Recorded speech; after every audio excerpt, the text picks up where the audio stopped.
First thing I saw in the chat was Shiva Shampoo going all poetic. There it is. Hey guys, welcome to the new live. Totally anticipated, didn't know I was going to do it until I was talking to somebody the other day, and that somebody was gone. Asked me a question, and I just took off. Let's see. I'm riding alone today. Everybody's on their respective missions right now. We got several people doing several things for Archaix, trying to bring things together. Like this cup of tea, which brought a bunch of herbs, honey, medicinal stuff I can't pronounce, things I have no idea what's going in my body, but I've been told that it's all for the good. All right. Get a few more people in this chat.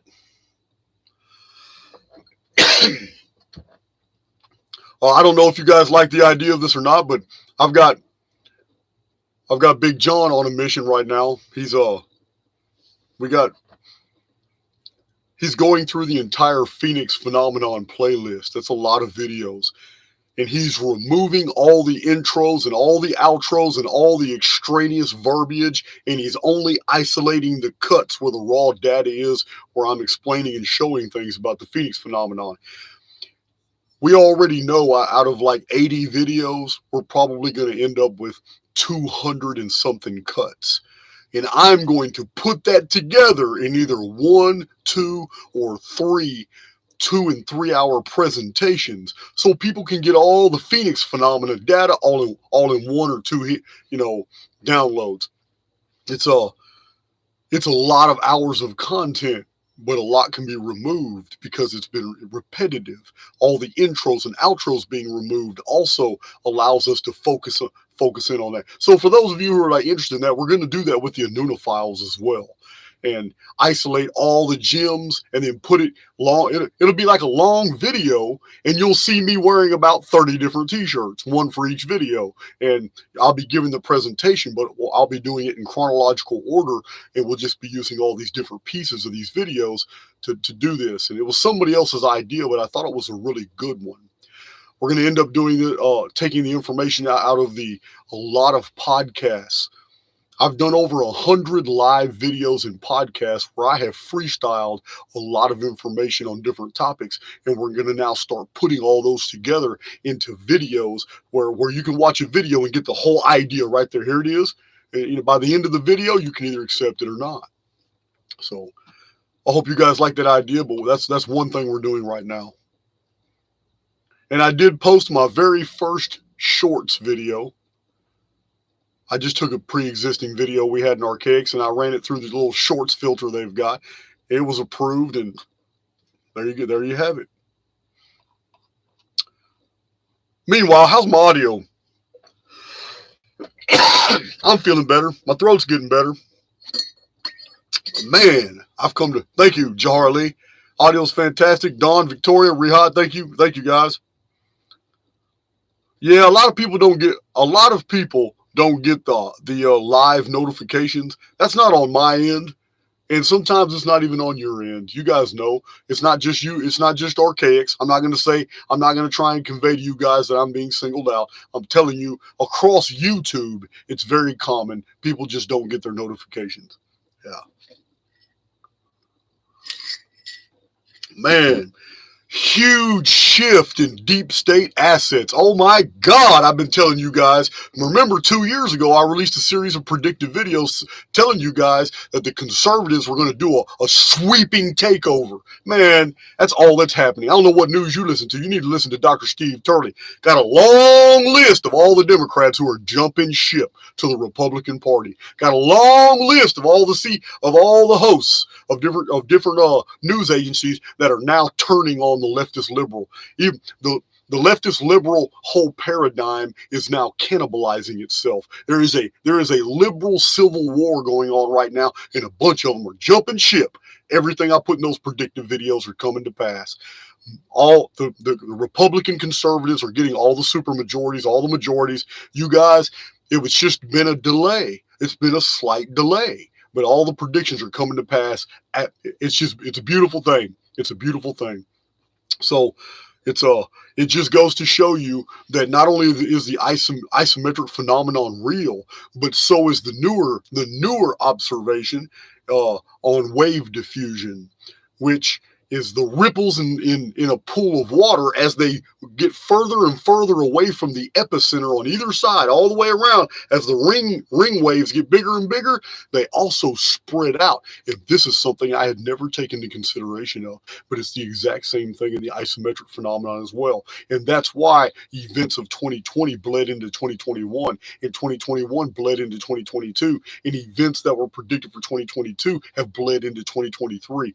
This is what's going on. From the isometric epicentral year of 1998, we are in the flattening of the waves, those waves now, and it can easily be seen now. And so, yeah, the deep state is already pulling their assets. They started with Bill Maher, however you say his name. He's one of the first, and then you guys know Tulsi Gabbard. She jumped ship. They try to portray that. She's a pillar of morality. And now listen, the deep state is moving their assets because the ship is sinking. So those were just the first two. The list is grown of all these deep state assets that have been pushing the liberal and globalist agenda, all jumping ship to the Republican Party. Because, yeah, it's crazy. But you got to recognize it for what it is. These are deep state assets these are all the rats that are jumping from a sinking ship. So they're just putting them in positions to get them ready for their next puppet moves. You remember the marionette? It's all marionettes. Puppet master's way up here controlling all the strings. It's a puppet show. Yeah, guys, hit that like button. Hit that like button. Let me see what's going on in this chat before I start this Placebo Effect video. And you guys know I'm by myself today, so I can't possibly read all this chat. There's just no way. Just no way. So I'll look at a few of these. Hey, Wendy Flores. You never get notifications, huh? Oh, yeah, you like my shirt? Yeah. A little something different.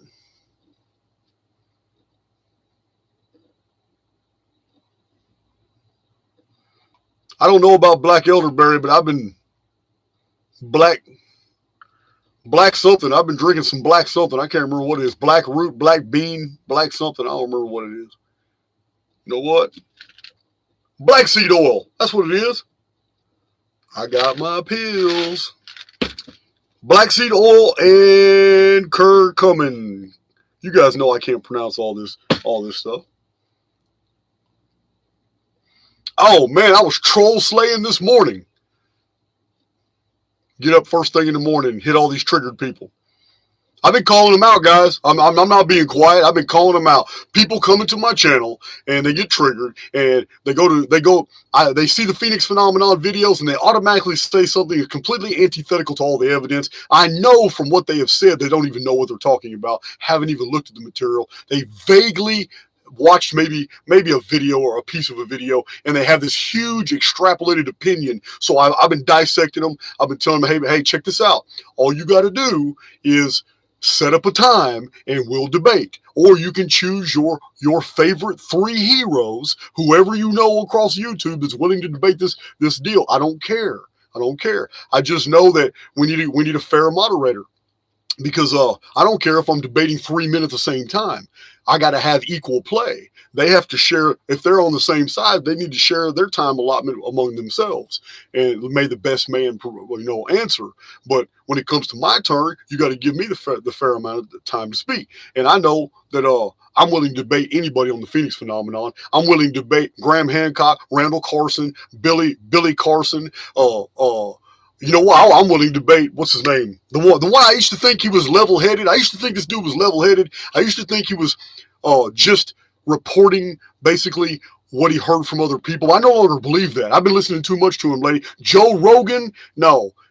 This man has gone to the other side. He is pushing that 9,500 BC agenda just like Graham Hancock, just like all of them. I am 100% willing to debate Graham Hancock and a whole panel of authors that can help Graham Hancock, me against all of them, on the fact that Atlantis could have never been 9,500 BC. Hell yeah. Line that shit up. I'm ready for that. But I know they won't. They'd be a damn fool to do that. But I'm ready. I'm ready if you send them emails out to them boys. Let them know. I'm on the attack. Well, that ain't the only theory. That's just the one that gets under my skin because so many people, you know, when you have the ear of millions of people like Joe Rogan, you would think you would fact check a little more before you just accept this BS these men have been blowing up your ass, because that's what they're doing.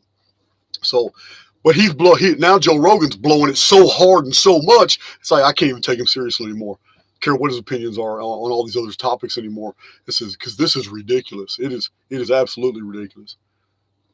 But that's not what the subject matter of this video is. You guys know I like to rant before we actually get into the subject matter because we're waiting for more and more people to pile in.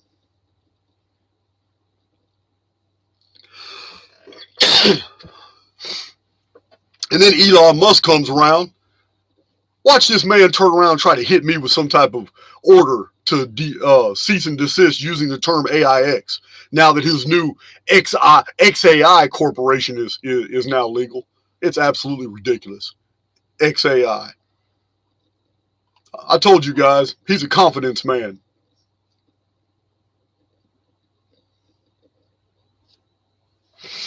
Yep, whole bunch of them have flipped. Ann Edwards, a whole bunch of them have flipped. But that's not them. It's not them. Their controllers in the deep state are telling them to jump ship now. From the beginning, I've been telling you guys that the deep state was going to sacrifice the Democrats and the socialists to put the ultra-Christian conservatives in a position of power because they need them in power to move to the next level. Guys, the next level is coming and you ain't gonna like it. You thought liberalism went out of control. Wait till you see what it's going to be like under a bunch of people who think they're allied to God and they can justify anything that they do to you as being as being supported by God. It's just as bad. It's terrible. What religious fanaticism in government can do. Hell yeah. Yeah, you guys think those Superdomes, they're going to be playing 15 years from now, they're going to be playing football in Superdomes? Hell no. Hell no. There's going to be whole platforms set up where they're going to be doing executions. Man, you better pay attention. You better pay attention to what Archaix is trying to tell you. It says the pendulum is in full swing right now, and they are now removing all socialist and Democrat obstacles to all this. They're removing them fast. Guys, you got to listen to people like Dr. Steve Turley. He's got his finger on the pulse. This man's got his finger on the pulse. He's naming names, and he's showing you where they're all jumping ship coming to the other side. And what's really scary is that the ultra-conservatives are just opening their arms to them. Oh, yeah, come on over here. Come on, guys. In real world, people who have political, are on totally different political ideologies and upbringings and stuff, they're not going to embrace their enemies after their enemies have had their foot on their neck for the past 50 years. It's not how real world works. No. One group of controllers is telling them, hey, man, y'all need to start jumping ship and getting over, while they're sacrificing all the other ones. At the same time, the controllers over here are telling the conservatives in the deep state, who are also puppets, telling them, hey, man, y'all need to let these people in. Don't do too much criticism on them. You know, we're not going to make a big deal about them jumping ship and all that. Guys, this is all smoke and mirrors, and every bit of it was in detail predicted in all my videos 2 years ago and 18 months ago. So you can go back and watch those predictions videos, and you can see 100% conservative, ultra-Christian right takeover in the United States of America. Every bit of that's predicted, and you're seeing it unfold right now. Yeah, 2024 is going to be amazing. But 2029, 2030, 2031, yeah. You're gonna be wanting Democrats and liberals to be in positions of power again. All right. No, Alfred, I disagree with you, bro. I don't even know who you are. But you're saying here that Rogan is just a mouthpiece. I disagree with you, man. I used to believe the same thing too. But no, you're not just a mouthpiece. When you're parroting and pushing out a false paradigm based off zero evidence, you're saying it because all these big names are saying it. Now you're supporting an agenda. Yeah, man. I used to think it was a free thinker. No, he's not. Joe Rogan could not have me on his podcast with Graham Hancock, and by the time I'm done with Hancock, Joe Rogan cannot ever admit that Atlantis was 9,500 BC. He couldn't do it to a whole population of triers of fact who would sit there and be listening to it. Because by the time I'm done, I promise you, 99.9% of the people listening are going to agree with me. I don't care how glib Graham Hancock can get. When it comes to the elements of the Atlantis story, I got them down, and I know exactly what the archaeology and the anthropology and the intextual clues infer. I know exactly how you chronologically apply all this. The chrono markers are very specific for the 14th, 13th, and 12th centuries BC, and no other time period could that story have ever unfolded according to the contents of the narrative of Atlantis that we received from Plato secondhand from Solon. Now, there's no one in the world that's going to stand before me in a podcast and ever convince other people that Atlantis was really 9,500 BC. What they're going to have to do is pull a whole bunch of data and evidence of all kinds from other sources that something bad happened in 9,500 BC. And I won't even argue that. I'll let them talk the whole time because we're not talking about Atlantis anymore. They can't cite Atlantis data for that. No, anybody can pull a whole bunch of scientific material together and say something bad happened in 9,500 BC. I could care less. There wasn't nobody back then that was recording data. There are no historical records. Not one monument in the world exists. Not one text. Not one effigy. Not one, nothing. No writing at all to have transferred this knowledge exists in the world today that goes back that far. You guys remember the chart I drew shows the entire human history is this big on the chart. And then what Graham Hancock wants you to believe is way back over here was Atlantis. And there's nothing in the intervening period which two historical records for the world could fit in. It's so retarded. It's ridiculous. It's ridiculous. But let's move on. Not worried about that. It's adult fantasy is what it is. It is. It's adult fantasy. I may as well debate the Galactic Federation. I'm getting a lot of newer people in Archaix that just don't understand that this is a fact-driven platform. Archaix is going to deal with the facts. And I tell people all the time that, listen, I'm not here to tell you, I'm going to show you. Because if something is true, it can always be seen from multiple different vantage points. That's a major tenet in Archaix. I'm going to stick to that. So when you come to this channel and you start arguing with me in the comment section, and all your data is pulled from people who consider themselves as channelers, I'm telling you now, there isn't a single person in the world who claims they get their data from channeling that could ever support that data in any way. You have to take it on hearsay. So basically, what you're admitting to yourself and to everybody else is that you have faith in that individual. And that individual not lying to you, because there are no bibliographic citations, there's no monuments, there's nothing for you to verify. You have accepted hearsay. So you better trust the source. I don't trust any of them. That's why I don't talk to anybody. I don't podcast with anybody who tells me that they're into channeling. You don't know what they're channeling. You have no idea what kind of data is being channeled.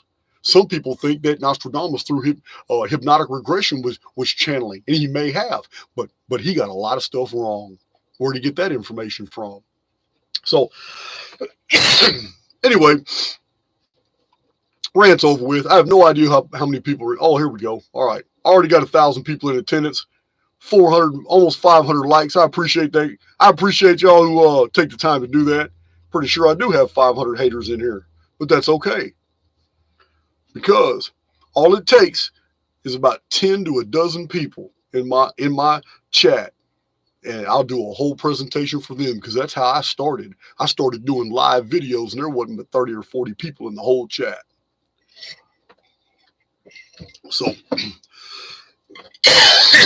Christina the Astonishing, howdy, folks.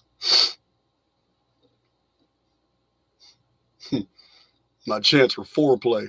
That's crazy. I'll get that. So, yeah, it's thank you for that. I don't know who put that up there. Oh, that cowgal. Bags packed, ready to cut and run.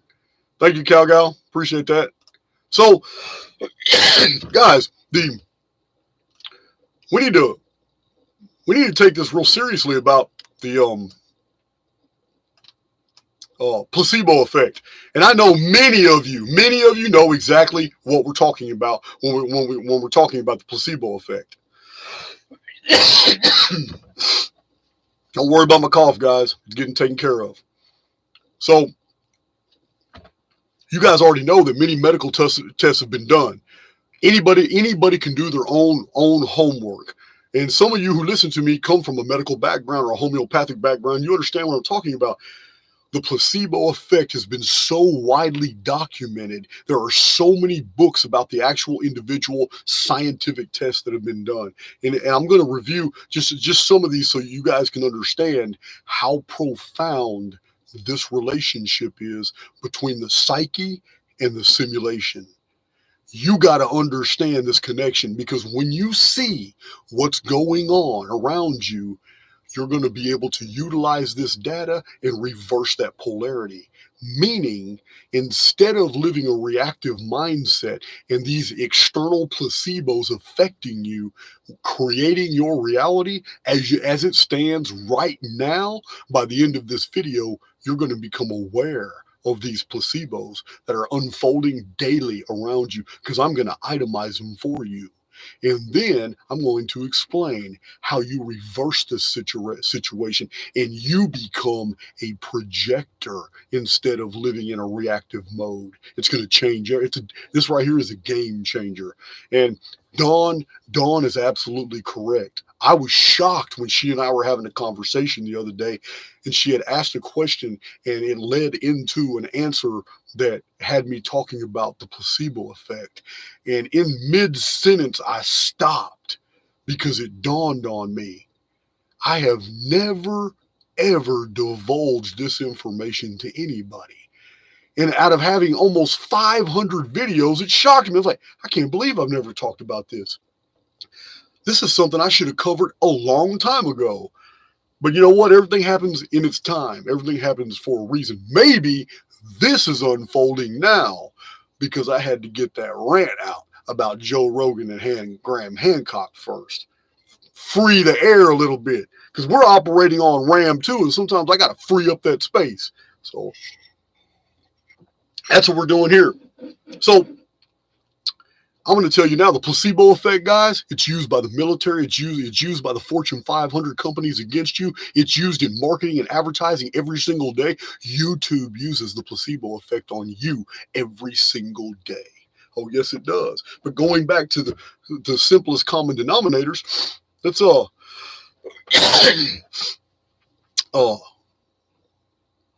at the simple things.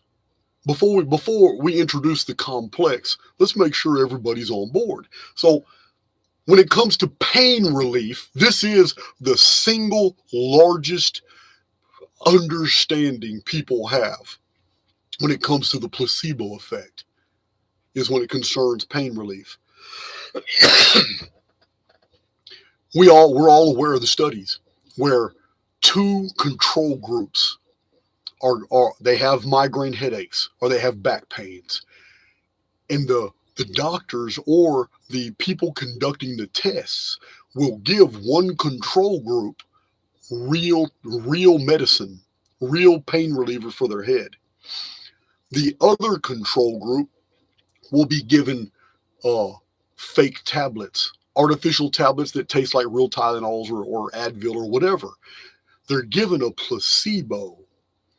Sometimes that placebo comes with additional data, such as the control group that got the regular like Tylenol 3 are told, hey, this is Tylenol 3, it's got codeine in it. Anybody got a problem with codeine? Okay, cool. All 5 of those people in that control group take that. Within 2 hours in the control group, they're interviewed and they say, hey, yeah, man, I've had relief. Okay.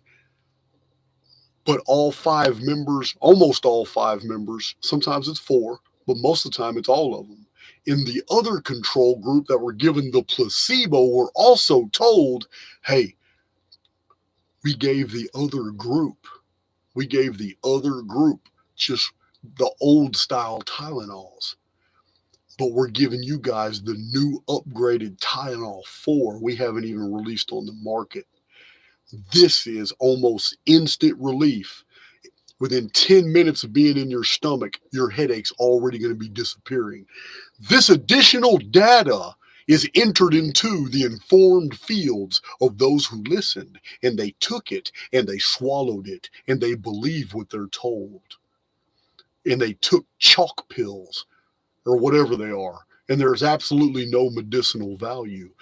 But it's already been documented hundreds, maybe thousands of times all over the world. Placebos are effective, and they're often more effective than the real medicines. And that's a clue as to what's really happening. So when it comes to these pills, you can Google placebos. And you're going to come up with a whole host of books and articles and all kinds of tests that have been conducted. And this is something that I advise you to do after this video, so you can see how viable this information is to you personally. But it's not just pills and pain relief. We're talking about things like depression. Even sham therapies have been proven to work when the recipient is convinced that they're receiving some type of new invented therapy that's 100% effective, and everybody it's ever been used on, it's worked. People absorb the fiction, and it's like spiritual alchemy. In their own personal life, it becomes a fact. This is the placebo phenomenon, and it's happening all the time. But it's not just headaches and backaches and depression. It's also been shown to relieve not only anxieties in different psychoses, but even military-induced PTSD has also been shown to be assuaged by the usage of placebos. And that's very interesting, because now we are moving from the physical to the psychological. If the placebo works on the physical anatomy, and it can be shown that the placebo works on psychological conditions, then we're looking at a phenomenon that can work for everything. And this is the deep understanding I want you to take away from this video.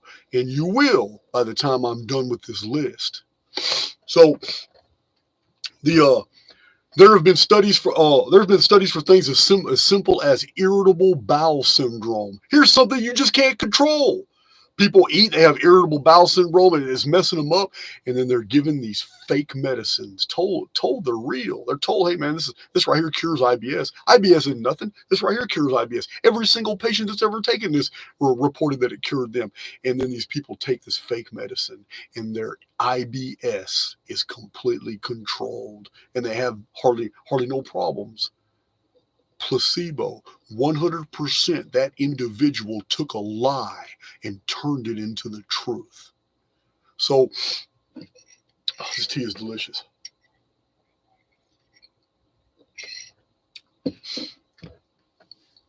But we can go even deeper, because there are things that affect people that are neurological, not just psychological, and not just common ailments of the anatomical body. But what about Parkinson's disease? This isn't Jason making this up. There have been tests where the placebo effect was absolutely effective in allowing people to maintain better motor control when they suffered from long-term Parkinson's disease. What? The placebo effect actually works on the physical body, the psychological aspect, and the neurological aspect of people. This is amazing because we're seeing one system applying to basically all aspects of the human experience. One system. So when it comes to the respiratory system, the placebo effect has been effective against those who suffer from asthma. And it's not just asthma. I have a list here. Insomnia. Those who have suffered years of insomnia were cured by a placebo. All scientifically documented. That's amazing.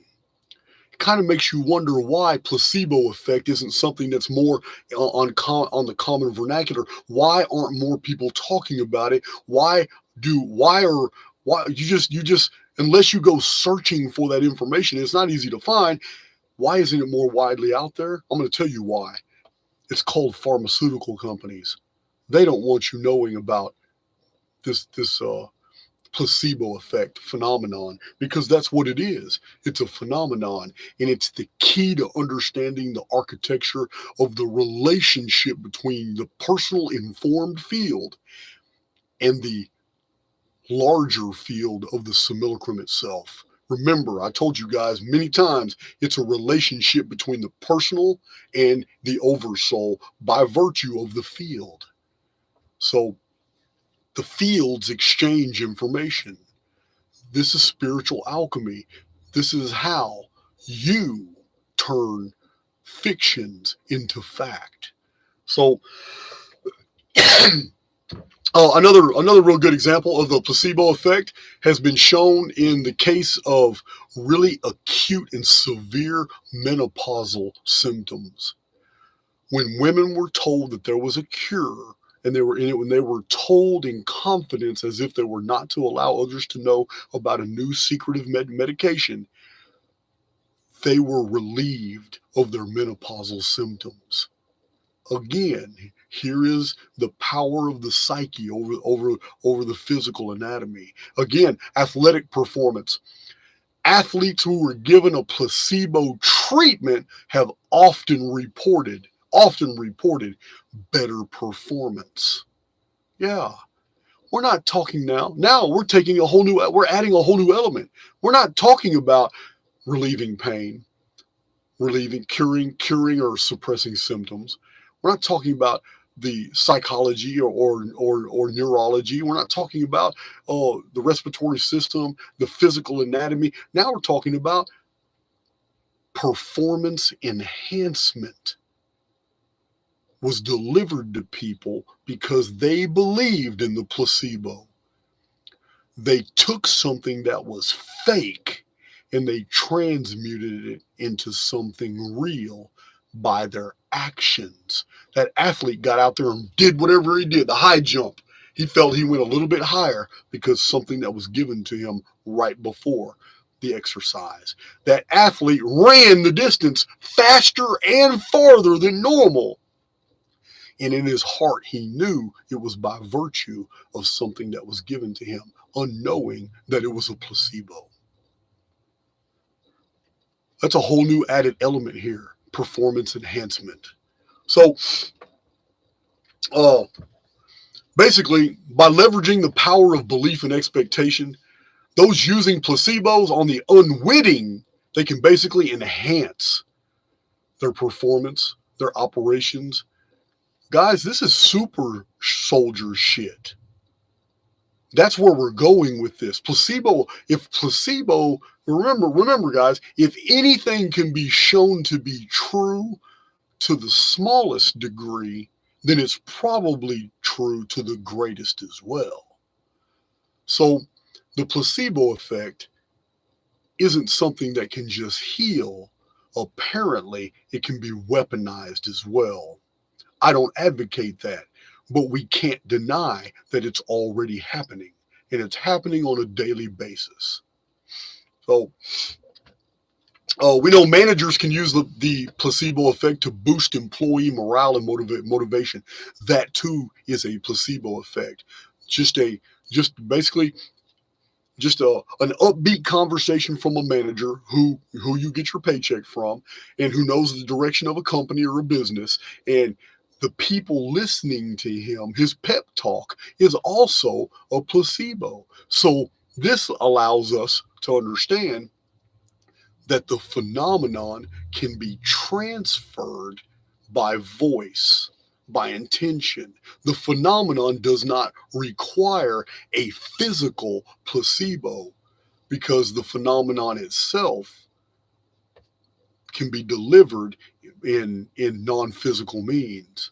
So music can be a placebo, and it often is for many of us.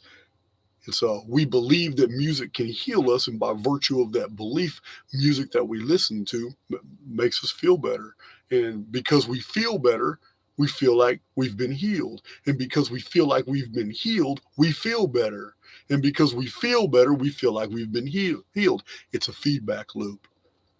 So that too is placebo.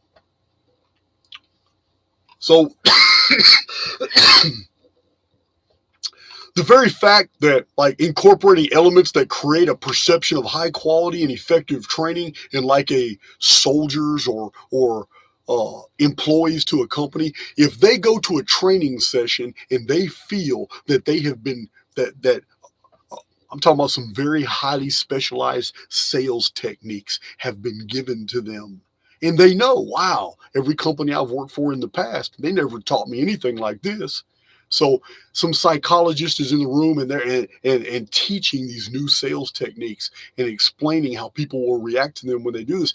This too is a placebo for those who believe it. And then by believing in these new directives, they go out and execute them. And because they believe in that new deal, they're actually taking action. Other people they come in contact with them respond accordingly the way the psychologist in the room told them they'd respond. When they see this confirmation, they believe even more in the formula. Therefore, the formula becomes rote, and they do it more. It becomes a feedback loop. More people confirm that the sales technique is working, and it becomes their feedback loop. But it was a placebo that got it started from the beginning. Placebos come in many, many forms. So, uh, in the marketing world, the Fortune 500 companies have gotten genius at attaching different types of significance to their brand, to the items that they sell. And they have this feel good aspect. And all their advertising focuses on this feel good aspect of whatever it is they're trying to sell.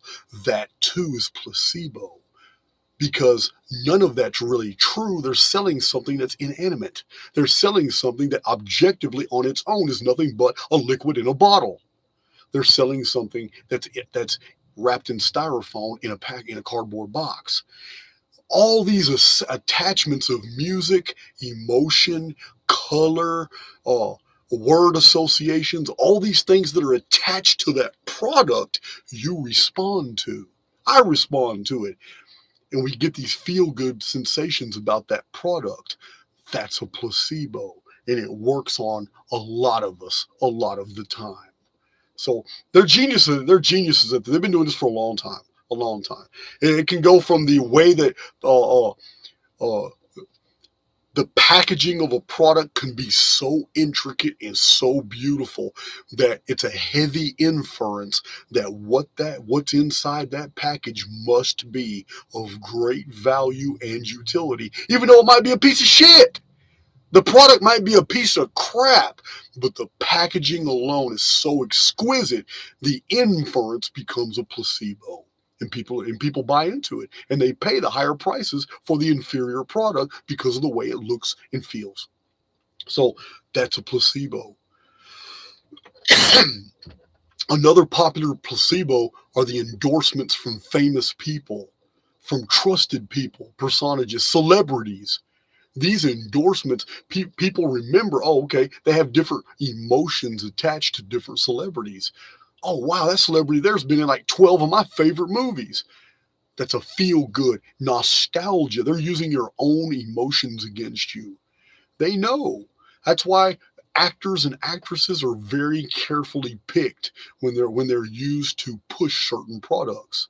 Yeah, it has everything to do with what movies they're in, how popular those movies were, and how people will receive them. They are using personalities as placebos, and it works. And it works.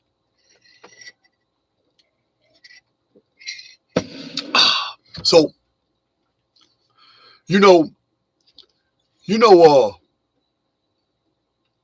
you know what buzzwords are. When a company uses buzzwords like all natural or salt free, and they use buzzwords that people resonate with, these as well become placebos for a lot of people because they associate that product with all the advantages and safeties and everything that those buzzwords entail. So that marketing technique becomes a placebo. So check my chat real quick. I got to rely on my moderators today. I don't have Matt gunslinging at my side right now.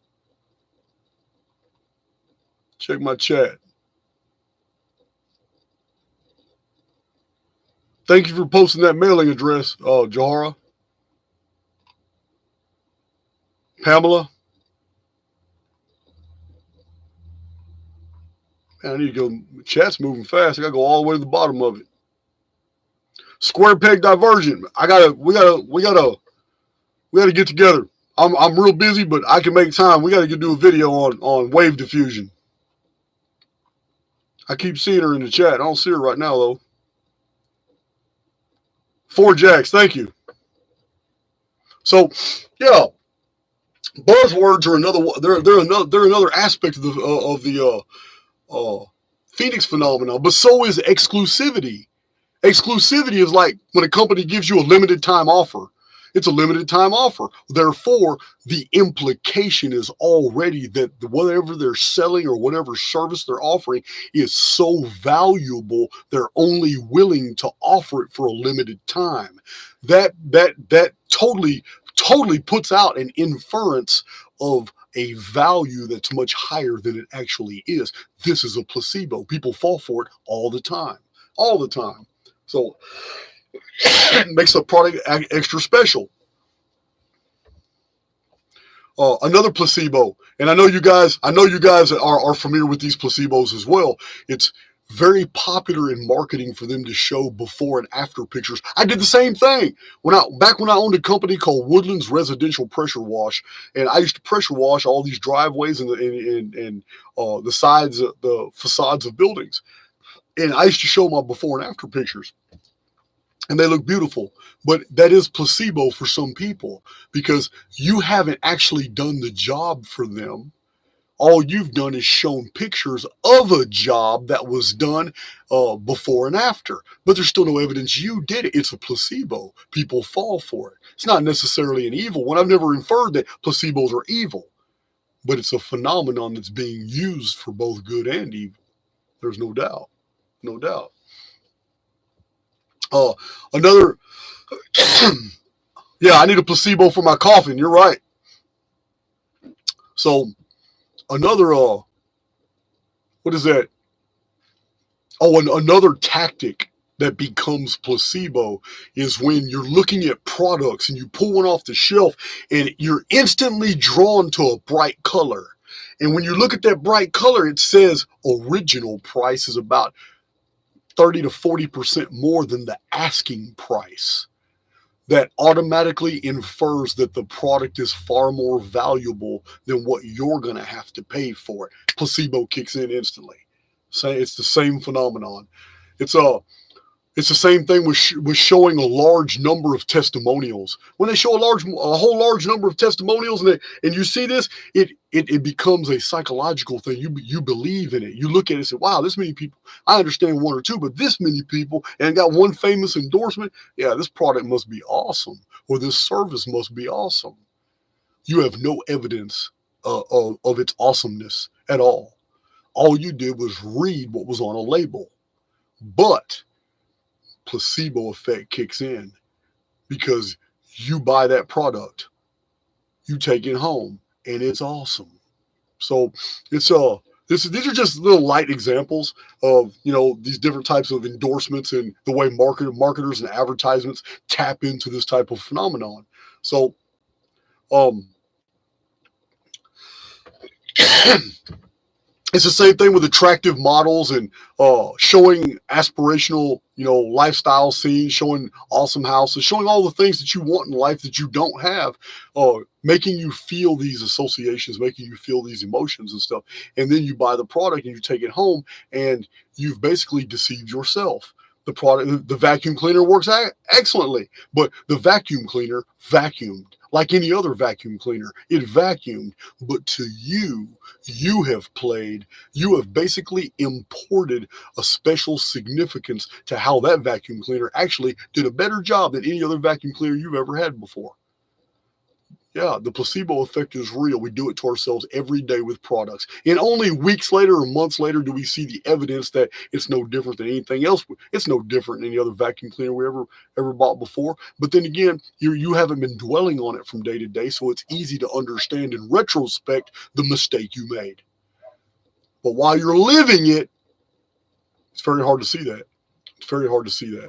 So the media, ABC, NBC, CBS, CNN, BBC, you know them all. Mainstream legacy media. You already know the media feeds us a false version of reality every single day, and people fall for it. And because they believe in the very things that are being steadily pumped into their minds over days go by, weeks go by, months go by, years go by, and they steady saturated with all this, the placebo effect kicks in and they begin transmuting what was fiction into fact, and the world around them begins to assume the very properties of the world that was promoted through the media only months or years before.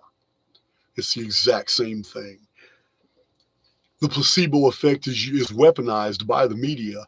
It's also utilized by the military, not just the U.S. military, all of them. There are special programs where they get certain men, they test them, and they run them through a gauntlet. Then they do blood tests on them. Then they set them aside, and they start putting them together, and they drill them with questions. And then the soldier himself is very confused. Like, what's going on? Why did they take me out of my why did they take me out of my division and out of my platoon? Why did they put me in this facility? They say I'm still in the U.S. Army. Why did they do this to me? The next thing you know, they start meeting these other guys who are in the same program. And then the word gets out among some of them, hey man, we're being, they found something else. They found something out about us. We're very different than the other soldiers. And then they start fostering this. They start putting this together. Next thing you know, the military has a special branch of guys who can run faster, see farther, fight harder, be immune to pain, do all super soldiers. They can do all these things. Why? Because they have been given all kinds of clues as to their true identity, force fed to them all by subliminal implantation. All these very clever ways that these military personnel use the power of suggestion over a period of time, and within 7 or 8 months, an ordinary 22-year-old kid, by the time he's 24, believes that he is able to do all these things. And they run him through the tests, and by virtue of being told that he was special, he becomes special. And he begins to assume the very characteristics that his military handlers told him that he possessed from the very beginning. This is very real, and it's not just United States military that employs this practice. There are special elite soldiers in many militaries, and this is how they're put together. It's not just their own personal stats. They are selected because of their ability to be subjected to a whole new phenomenon. Yeah, where the mind goes, the body follows. I've told you guys that many, many times. That is the weaponization of the placebo effect. So the placebo effect can also be weaponized against an enemy host, against an enemy population. You already know what this is. This is psychological warfare 101. Yeah. We have many instances in the historical record when different generals or commanders or dictators leading a host at nighttime, they had their soldiers spread out and light more fires than there were actually there. So the spies of the enemy camp would sneak close and at nighttime look, and they would see all the hills for miles covered in campfires. But truth be told, there's only one person at each fire, but they can't see that in the dark. From a distance, all they can see is the campfire. This was a very popular method of psychological warfare. The enemy would become debilitated. They would lose morale. The person using the placebo effect actually created the situation of the enemy losing power, losing the will to fight, and maybe even physically reacting to the stimuli, such as ordering his own troops to retreat. Yeah, that's the placebo effect as well. So this the placebo effect, it's far more complex than all this, and all this is very it's an oversimplification, but you get the idea.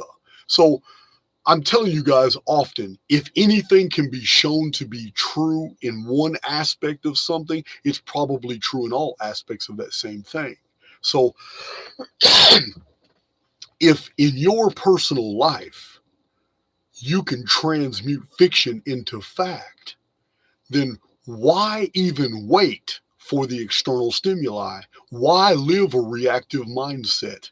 Why wait for situations to develop by which you can invest belief, by which you can transmute by action into something to develop into your life? Why wait? If everything we know about the placebo effect now is true, and I believe it is. I don't believe I've lied to you at this video at all. Anybody can Google all these research studies, case studies. If this is true, then it's equally true how easy it is that we can go ahead and begin the modification of our own personal reality by ourselves without the need for an external stimuli. We don't need it. Remember, I say this a lot too. If we believe that the end is secure, then all steps leading up to it are secure as well. If we believe that all we have to do is move forward and the destination will reveal itself, then that means we don't need to know what the destination is at the start of the journey. We just need to start moving. When we adopt this mindset, this is how we bring all the things that we want in this life to us, because we have not told the oversoul how to do it. It has unlimited resources. It knows exactly where in the holofield everything that you want is located and how best to assemble everything to bring it into a reality tunnel, into a physical experience for you. It knows how best to do that. It's the ultimate transmuter. So if it's true that the placebo effect can so rapidly change an individual because they believe in it, then why don't you just believe in yourself and the relationship you have with the oversoul and then build whatever future you want? Why not move forward knowing that everything you want is already there, and you just have to move forward so you can start coming into contact with it? That's the beauty of the whole placebo effect phenomenon. You don't need an external source to give you data that you invest your faith in. You can invest your faith in yourself, your own informed field's ability to move forward and attract the very things that you want in life. Because if you're moving forward with this belief, then you also know that the simulacrum itself, which is an extension of the oversoul, is going to begin manifesting those very things into your life, not because you deserve it, not because it can.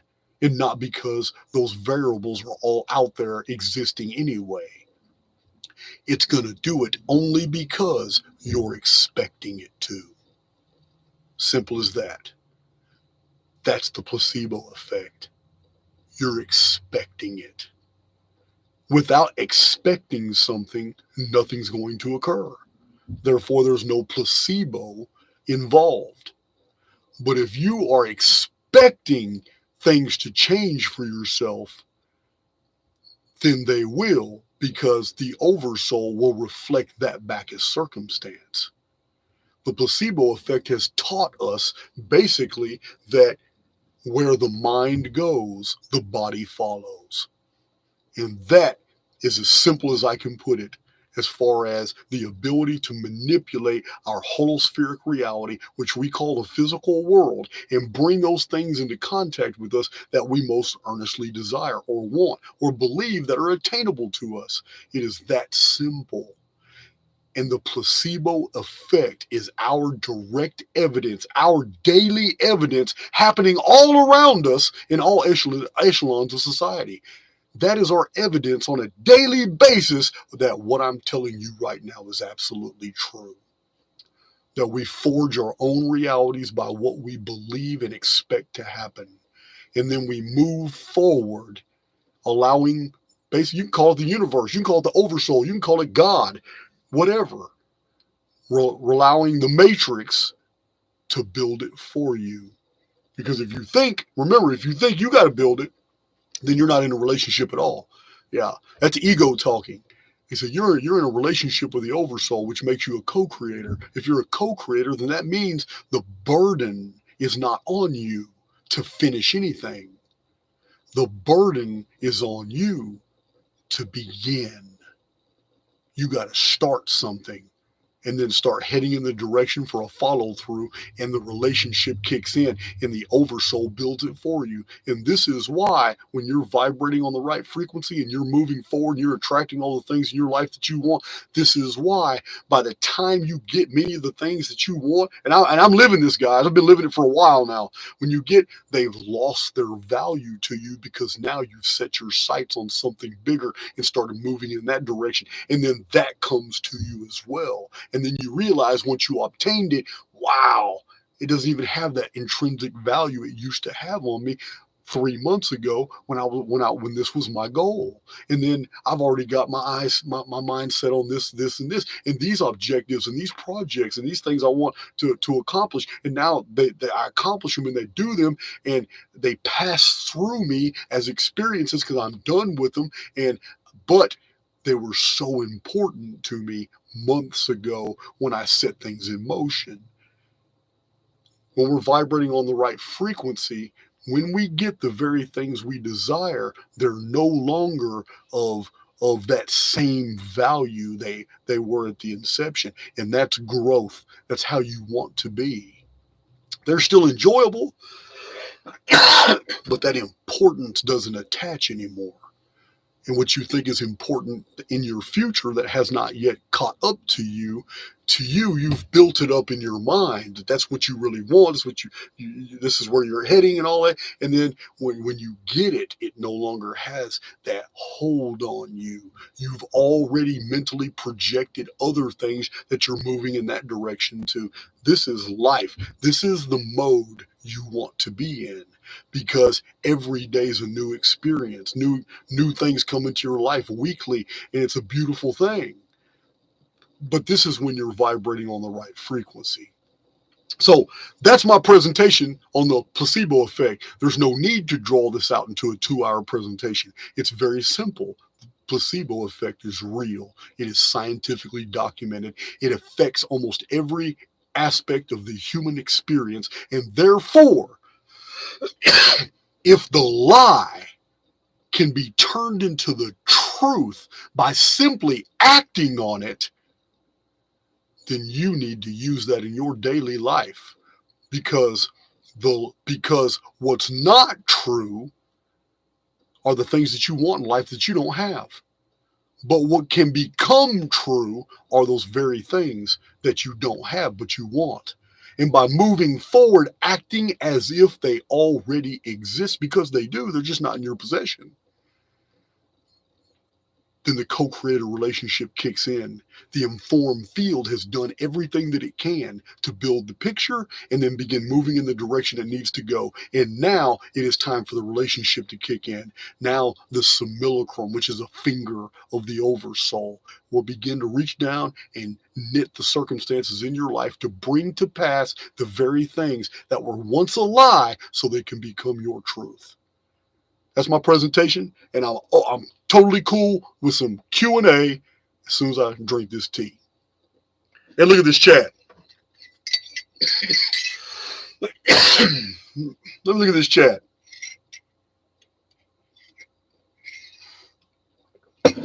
Act as if you are, and you will be. Yes, sir. Thank you, Victoria. Yes, it should broaden your perspective. Placebo effect. There's a lot to it. There's a lot to it. It's a lot to it. And yes, it can be weaponized, but I don't recommend that. What I recommend is for you to use it as a tool for your own personal life.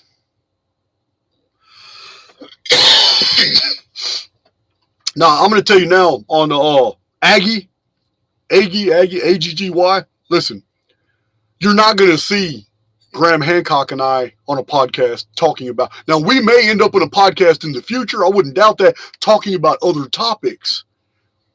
But you will never see that man go on a debate with me about Atlantis being 9,500 BC, because I'm telling you now, Graham Hancock is an intelligent guy, and he knows he would never win that argument, ever. Especially, he would never even put himself on a podcast with me if that was the only subject matter, 9,500 BC Atlantis, because his people would make sure he watched my 3 or 4 Atlantis videos before they even allowed him in the room with me. And once he did that, he would realize, okay, well, I got to talk to this guy about something else, because I promise you, he's never gonna do a debate on 9,500 BC Atlantis. He can talk for hours, though, about something bad happened in 9,500 BC. And that is a discussion I could care less about, because I'm pretty sure something happened in 11,000 BC that was terrible too. And something happened in 7,000 BC that was terrible too. And I'm pretty sure that there's about 550,000 terrible things that have happened between now and 11,500 BC.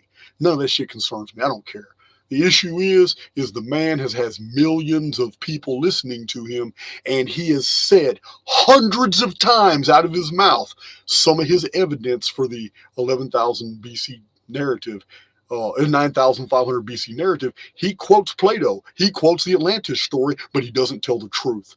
He doesn't tell the details that I exposed in that video the other day, and that is a problem for me. It's not a problem for him because he don't give a damn. I don't put him in the same category as like David Hatcher Childers. I don't. To me, Graham Hancock is he's a member of the establishment. He started off as a journalist. I believe that he's taken funding from like the Rockefellers, and that right there is a red flag. I say, why would you take their money? So I'm I'm just not worried about it. You're not going to see he and I. He would never do that.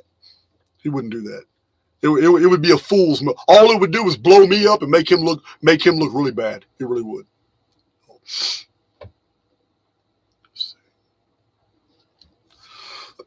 Now, Graham Hancock and I can talk about some other things. Yeah. And Dustin Kirk. Yeah, Billy Carson, he can say anything he wants to about Atlantis. So if he believes Atlantis is 9,500 BC, you can tell him in an email that Jason of Archaix is calling him out. Yeah, he wants to debate that 9,500 BC Atlantis crap. Yeah, I'm trying to hear it. I'm not trying to hear that.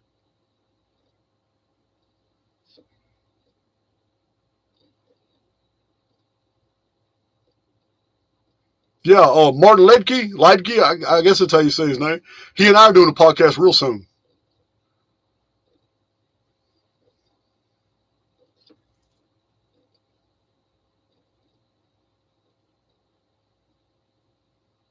Okay, Oh, this is a good question. Listen. At 4:05, Christine Mose.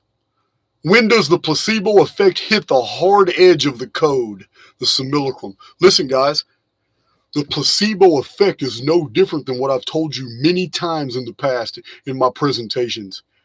You can believe what you want to believe. You can build a mental picture.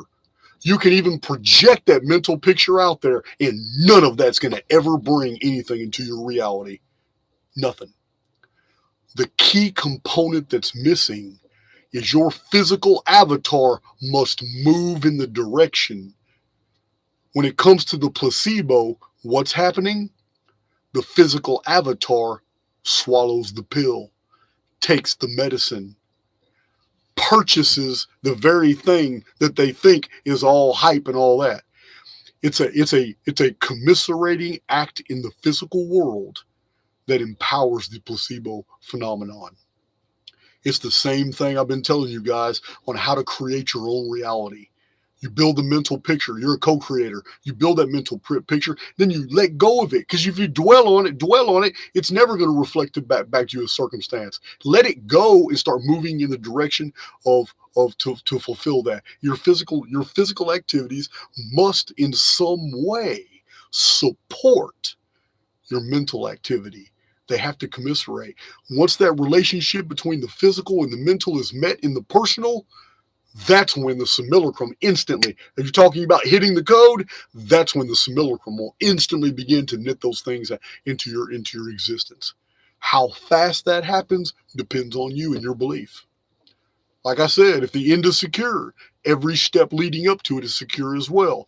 And if the end is secured, how many steps are necessary completely depends on you. Because if you believe that time will have to elapse before these things can come to pass in your life, then I promise you time is going to elapse. And if you believe opposition exists, then opposition will appear. So, hell yeah. Good question.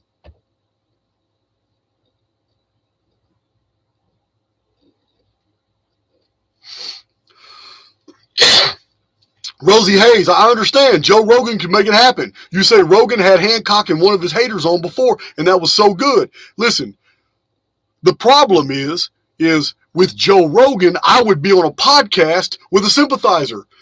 If you not heard how many hundreds of times Joe Rogan has agreed with the 9,500 BC Atlantis deal and all this stuff, he's 100% on board with what Hancock's telling him.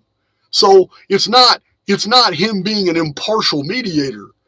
No, it's not him being an impartial mediator at all, which isn't a deal killer for me. I'm just saying the equity's not there. It's not a deal killer because if Joe Rogan invited me onto his podcast and told me that me and Graham Hancock were only talking about Atlantis in 9,500 BC, I promise you I'll be there. But it's not the same dynamic. Joe Rogan is not impartial at all. Not anymore. He's promoting that whole Egypt is 9,000-year-old crap. He was just talking just this morning about the Sphinx temple is evidence of 10,000 BC because of the water erosion. And it's not. I have two videos explaining the water erosion on the Sphinx. The water erosion on the Sphinx and the Valley Temple and the Sphinx Temple is very definitive because we have it in the historical record. Egypt was underwater for 340 years. Of course there's going to be water erosion. Why wasn't the water erosion seen on the Great Pyramid then? Good question. Because it was. And it was documented 980 years ago by Muslim geographers who saw that the ancient ocean level was stained halfway up the Great Pyramid's white, glistening casing blocks. But what happened? Somebody removed those casing blocks. They're gone. Now you see limestone blocks going up. But in the Muslim books, those were still there. In the days of Strabo, those white casing blocks were still there. In the days of Ammianus Marcellinus, those white casing blocks were still there. In the days of Diodorus Siculus, those white casing blocks were still there. In the days of Herodotus of Halicarnassus, those white casing blocks were still there. In the days of the Muslims, Al-Biruni in his book, The Wonders of Ancient Nations, cites the ancient ocean line. In the days of Al-Biruni 980 years ago, those white casing blocks were still there. Who removed them and why? Because those white casing blocks are the reason why the Great Pyramid was preserved when it was underwater. Simple as that. The Sphinx never had casing blocks, therefore it took water damage. The Valley Temple never had casing blocks, therefore it took water damage. Everywhere around Egypt is all the evidence that the entire landmass was covered in seashells in the days of Frederick Norden Lewis, 1700s. I read the book. He saw nothing but seashells. And anybody who's ever seen the illustrations from the French Napoleonic army in the Battle of the Pyramids, when they went to Egypt and they began excavating, you will notice that all the pyramids were halfway buried in sand. This is just 300 years ago. So, and those temples weren't even unknown until the Egyptians cleared all the sand out. Hell, one of them wasn't even found until the 1920s. Guys, listen, all this makes totally sense with the historical record. But the historical record, as I've uncovered it and documented in my Chronicon and in my published books and in my videos, is not the history that Graham Hancock and his ilk are promoting. It's not. And there's absolutely no evidence whatsoever of any human civilization in 11,000 BC, in 10,000 BC. So this is all hyperbole. It's terrible, trash, shoddy scholarship. And you have to understand, Joe Rogan, Graham Hancock, Billy Carson, Randall Carson, they are not authorities on these subjects. Anthropology and archaeology and history, the whole scientific community is completely against all these things these men say. And the reason is because there is no evidence of human infrastructure prior to 3700 BC. None. Nothing. There's no cities, no canal works, no infrastructure. There's nothing. 3700 BC is still within 6,000 years. There's not a trace evidence anywhere in the world of a civilization that goes back beyond that. None. And all of these little I can't even pronounce it, Göbekli Tepe or whatever, they're not even that old. Remember, just because something is buried in dirt is not evidence of antiquity. When you find the exact same symbols at Göbekli Tepe that you find in other ancient ruins that only date a couple thousand years, we have a problem. We have a real big problem. When you have Sumerian symbols that are known to be 27th, 26th, 25th, and 23rd century BC, less than 5,500 years ago.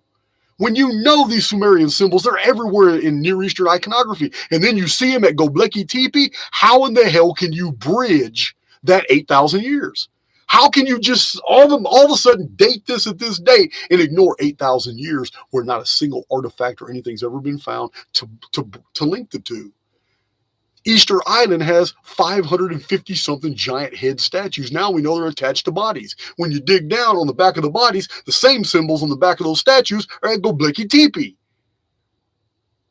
The ones in Easter Island have been affirmatively dated by scientists to only be less than 2,000 years old. So we have some massive discrepancies in all this stuff they're promoting. That's neither here nor there. People are going to believe them anyway. They got millions of people. It's just like Graham Hancock and all them. They're the new ABC, NBC, and CBS of alternative archaeology. That's who they are.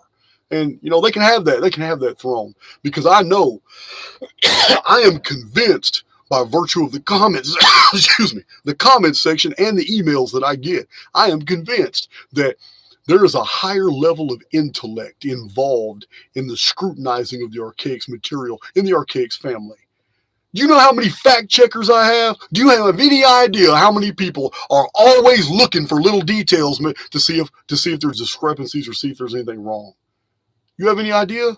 Yeah. What other YouTube channel goes through what I go through? Hyper scrutiny. I got people going through everything. You know what? I invite that. But you know what? I've called out a lot of people too, and not one person's met me halfway. So I invite the scrutiny, but it's because I know that in the Archaix family, I have more intelligent triers of fact here than when I go scrolling through the comment sections of other YouTube channels and I'm like, wow, are you serious?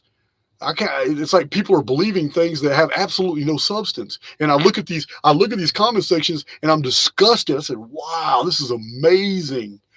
It's amazing. I mean, it's amazing what people will accept as true. It's amazing without doing any type of research, just total at face value accepting what somebody says is true. Because the vast majority of other YouTube channels that I have seen, they're not showing you any actual evidence. They're promoting ideas and theories. They're promoting ideas and theories. That's it. They're not really applying any standards, and that's cool. Not all of them, but it's just, it gets really ridiculous. So yeah, Graham Hancock and all of them. I mean, they're so weird. It's so weird because they cherry pick 100%. They cherry pick what scientific model they want to use to promote whatever they want to use. Let me give you an example. I'll give you a perfect example.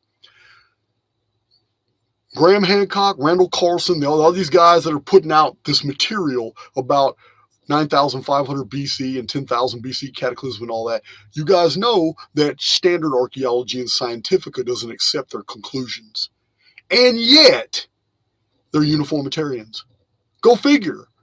Graham Hancock still cites carbon-14 and potassium-argon dating and ice core samples and dendrochronology, and every bit of that can be thrown out the window. Every bit of it.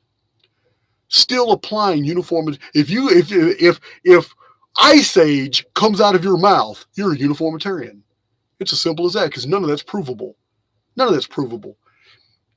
Ice Age is such a ridiculous notion. We have an entire southern hemisphere full of marsupial creatures that cannot survive an ice age. But we had ice ages. We've got all kinds of flora and fauna in this world that could have never survived an ice age, but they're here. So the whole thing's just ridiculous. It's all glaciation, and even the glaciation models are very off. But to be a uniformitarian, to cite relative dating methods, to even try to tell me something happened in the Younger Dryas, when you were born in the 21st century or in the 20th century. Every single person that we could ever talk to in this world was born in the 20th or the 21st century. You weren't there. Nobody even knew what a Younger Dryas was 150 years ago. Somebody made it up. Yeah, so they attach all this significance to this Pleistocene and this Eocene and this Miocene, and they have this whole compartmentalized deal. But I've showed you guys in videos where Leakey on an excavation just invented the pre-pottery Neolithic because she couldn't make sense of the fact that she couldn't find any pottery, but it was definitely a Neolithic site because she was excavating Jericho. She just made it up. Well, this must be the pre-pottery Neolithic. It sounded so good to the establishment because it promoted the idea of hundreds of thousands of years of development of humans, which is all untrue. So they ran with it. In the 1950s, they added pre-pottery Neolithic. Since then, they've added a whole bunch of other things, but that's what they are. These accretions are just the imaginative musings of the scientific world as they put together this falsified version of reality. So when Graham Hancock and them guys are talking about Younger Dryas and all that, these are invented. There's no history. There's absolutely nothing supporting a Younger Dryas, an Ice Age, an older Dryas, or any of that. It's all made up. And it's made up from a model that promotes the idea and the irony that the very people speaking about that model are descended from monkeys. And yet, through all these ice ages, Africa is still full of monkeys. So every bit of it's bullshit. It's all invented, and you can't take it seriously. And they cherry pick which scientific model they want to use to promote whatever they need to promote. And this is called the practice of exclusions. It's ridiculous. How do you debate somebody like that? How? You can't even stick with a model. Oh, it's ridiculous. There I go. I'm ranting again. There I go. Jamie Robbins, younger who? It's funny. Yeah, the whole thing is just ridiculous. And listen, man, quit citing Billy Carson. Billy Carson is not on the level of Graham Hancock. Nowhere close. Nowhere close. Now, he may have put together better pieces than Graham Hancock does. When it comes to his education and his contacts and his worldwide footprint, Graham Hancock is untouchable. Billy Carson's not even in his league. But Graham Hancock doesn't really focus on Anunnaki. He doesn't talk about all that. And that I applaud him for not buying into that Zecharia Sitchin paradigm. But when it comes to Billy Carson, oh yeah, he's hook, line, and sinker a front man for the falsified chronologies of Zecharia Sitchin's Earth Chronicles series. Yeah. But none of those Sumerian numbers are hundreds of thousands of years. They're all measured in day count systems. And yeah, that's ridiculous. Yeah. I can't even wrap my mind around somebody who would actually believe that somebody could live for 48,000 years. Oh yeah, this Sumerian god right here, he lived for 48,000 years, and then he stepped down from the throne, and this Sumerian god got up and he ruled for 16,800 years. Are you serious? It boggles my mind that people buy into this. Uh-oh, I see 7920. Meryl Gigi, she's throwing that Anunnaki number out. 792.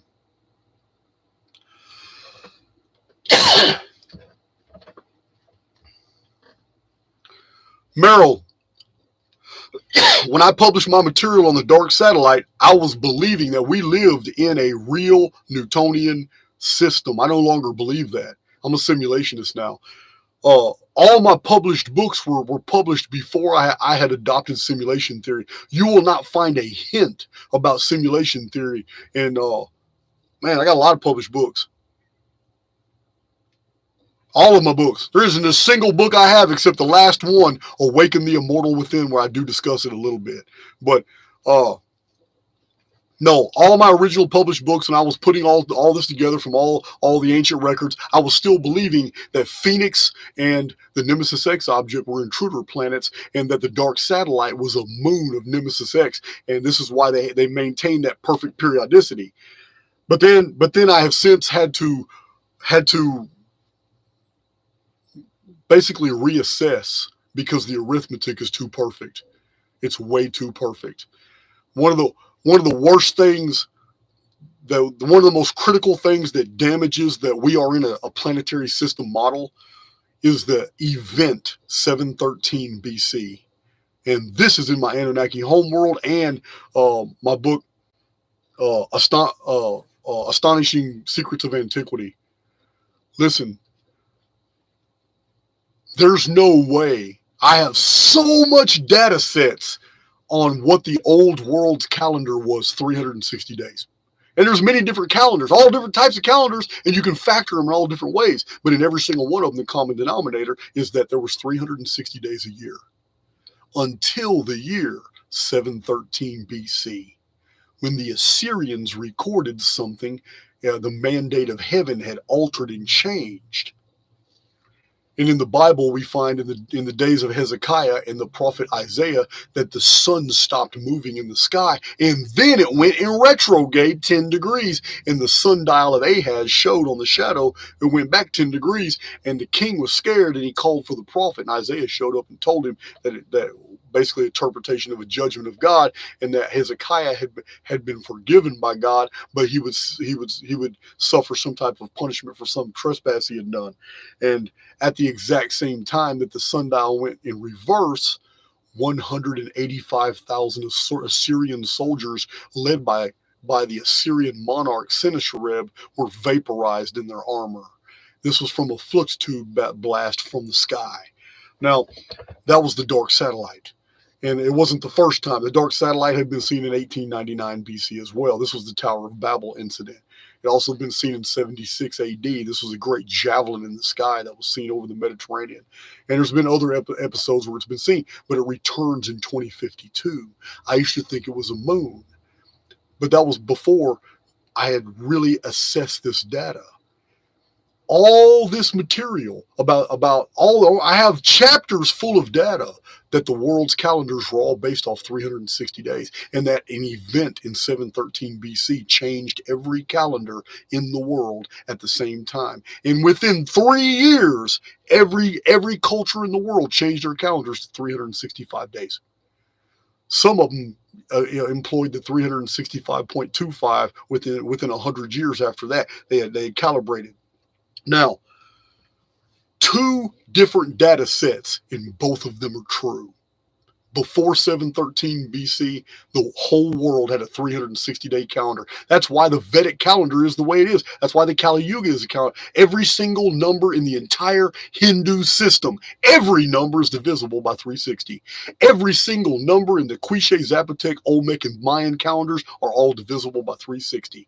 144,000 days is a single Bacton. 13 Bactons is the length of the Mayan long calendar. That's 1,872,000 days, and it's perfectly divisible by 360. It's 52 centuries, precisely. Under that system, 360 days. All the entire Sumerian king list. Look at every one of those numbers. All the numbers of all the regnal of the kings that ruled Shuruppak, Bad Tabira, Larak. Go through all 5 cities of the Sumerian Pentapolis. Look at the regnal list. Every number is divisible by 360. The reason is because it was the only year known before that date. But the 360-day year collapsed because something happened. And now the stellosphere moved slower. Now, I could actually interpret that if I believed we lived in a planetary system. I could interpret that as our world was pushed just slightly away from the sun, creating more of an elliptical. Instead of a circular orbit, an elliptical orbit, which it lengthens the year. It would add 5.25 days to the year. And this is the model that the sky wants us to believe by its movement. I no longer believe the sky is real. I believe it's holographic. I believe it's designed to deceive us.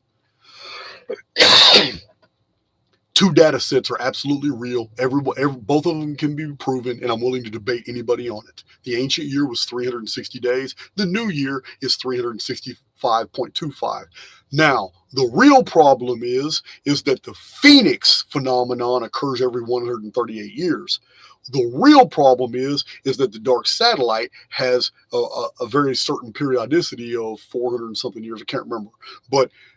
And another real problem is the Nemesis X object has never changed. It is 792 years. Its periodicity unbroken. Phoenix every 138 years. Nemesis X every 792 years. The Mayan long count. All these systems cross over that 713-year period deal. And that's where the problem lies, because the Phoenix phenomenon still happens every 138 years, no matter how many days are in that year. Huge clue here as to what's happening in the sky. The Nemesis X object still appears on schedule perfectly in the year it's supposed to, and it doesn't even matter how many days are in the year. The dark satellite does the same thing. 3 objects with a very long periodicity before the introduction of the new year. This is not possible in a real Newtonian universe. It's not possible. The 138-year orbit of Phoenix would have started changing after 1,000 years. It'd be 5 or 6 years off. It would completely change. But it didn't. With perfect synchronicity, it still appears in the year. Not only that, but it still appears in the month of May. Impossible.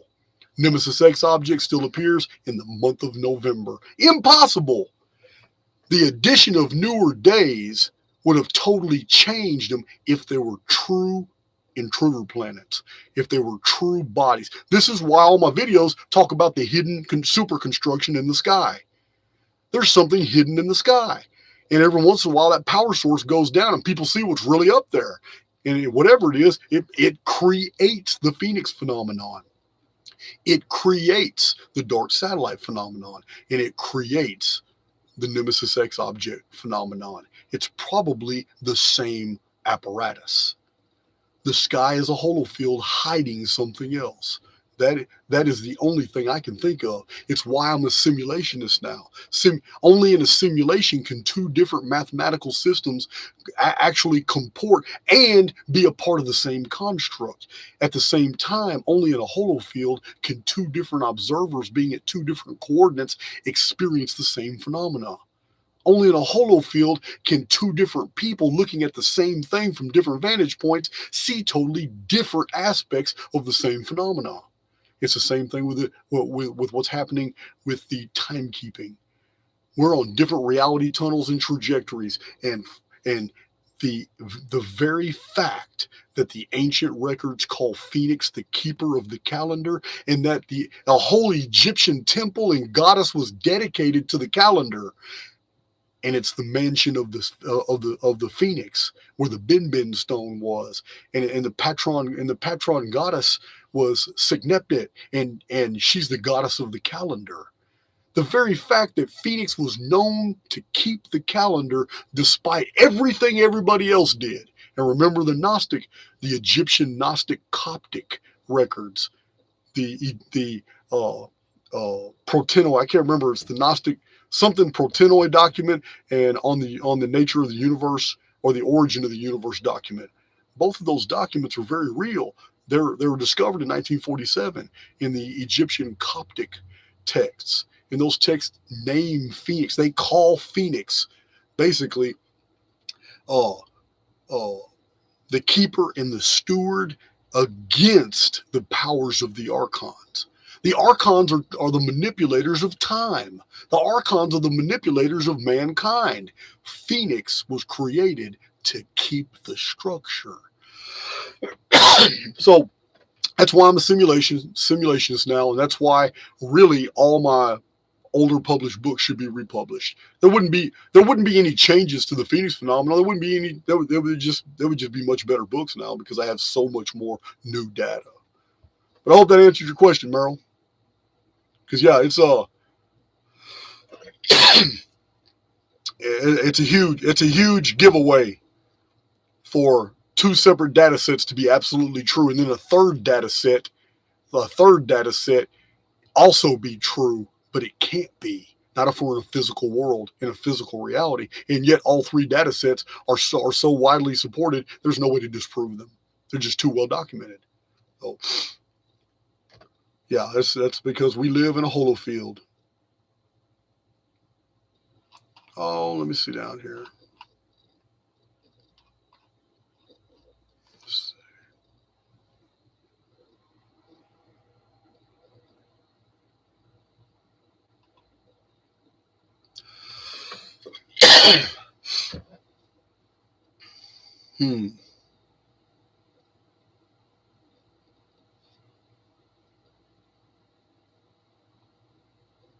Oh, I'm just reading some of these comments, guys. JFK wanted 7 days in the month of May to be made in 1967. Was he trying to correct an older calendar or something?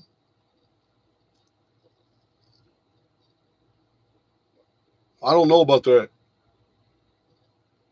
I do not know about that. Hey, thank you guys for those likes. I got over 1,000 likes. Man, somebody likes me. Tired of getting hated on. I'm glad somebody likes me.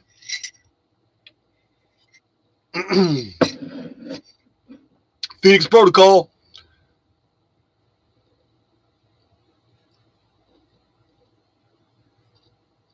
Let's see, I'm looking for a question.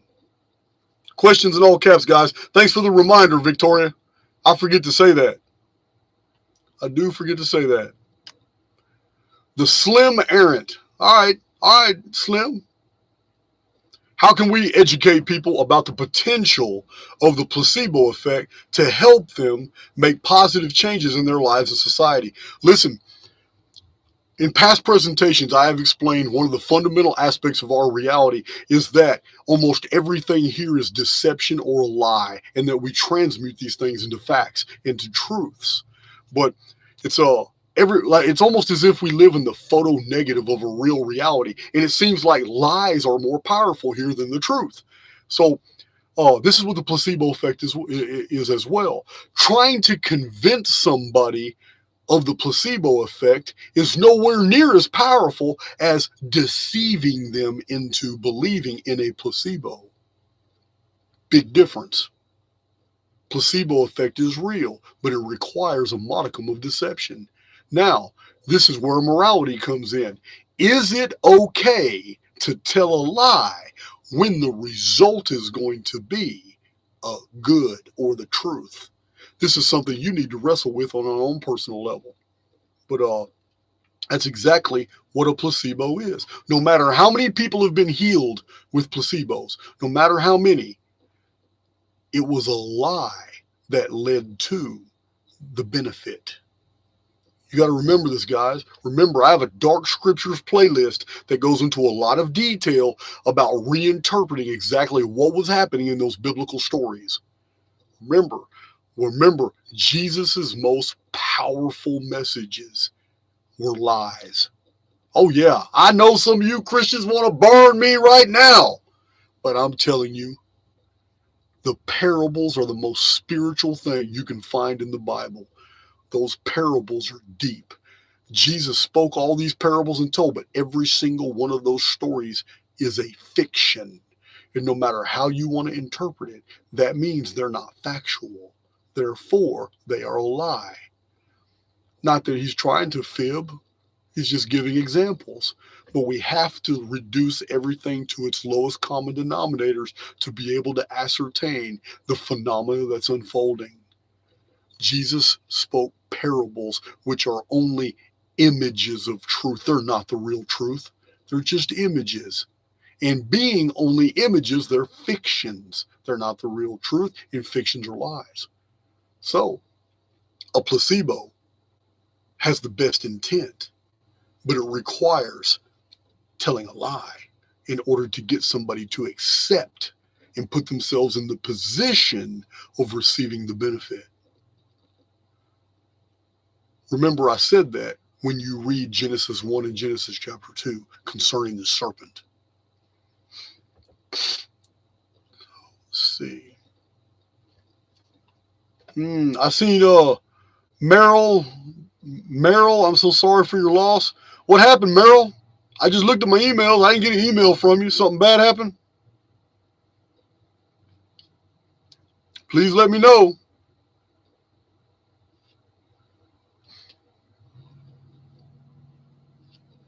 Meryl has become a great friend. I can't see anything. I can't scroll all the way back up, so I must have missed something.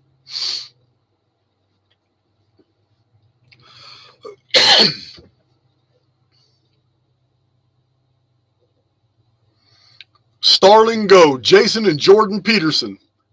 I would like to talk to Jordan Peterson. It would not be the type of conversation you're thinking, as if a debate. It wouldn't be a debate. It wouldn't. I would just shoot the shit with him. I have a lot of respect for him, and I hope he doesn't get in any trouble for making the stands that he's made, because that would be some bullshit.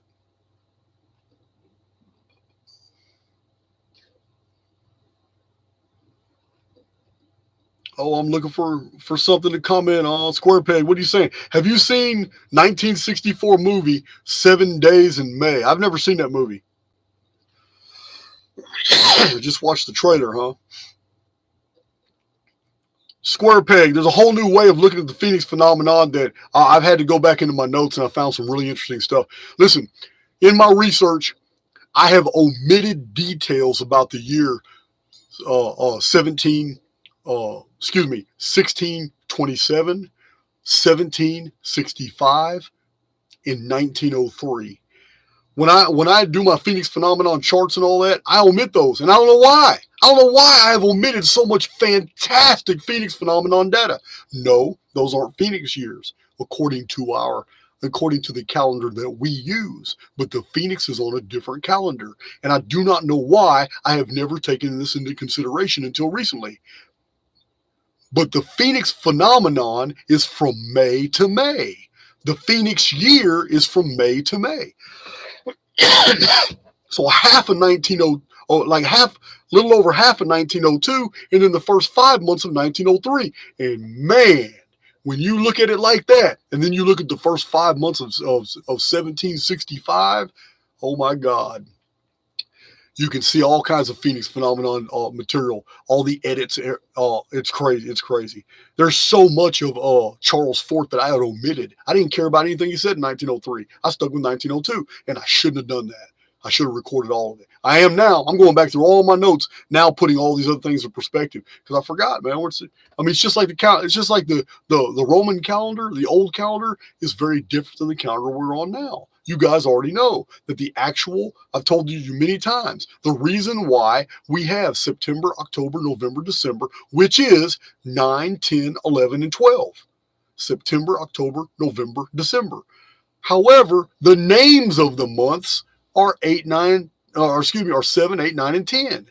The actual Latin names of our months today are 7, 8, 9, and 10. But when it comes to the number of the months, it's the 9th, 10th, 11th, and 12th month. How is that?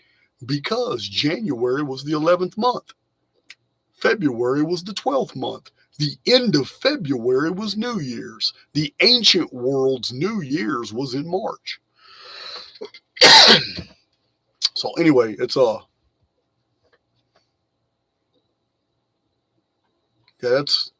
really interesting.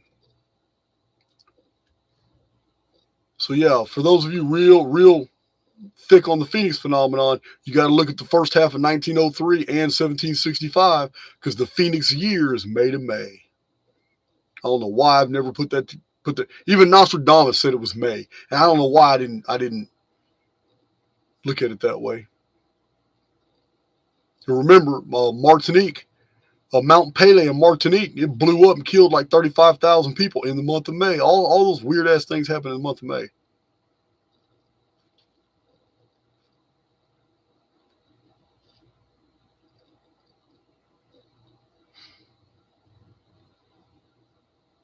Jahar Ali just posted my Phalorn saga.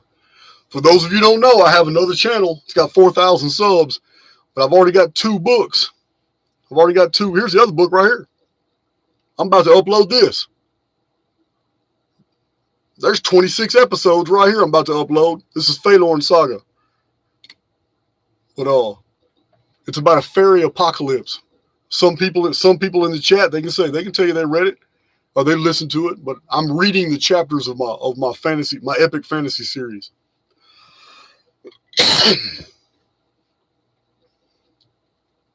Chinese New Year is still in February. Look at that. Look at that.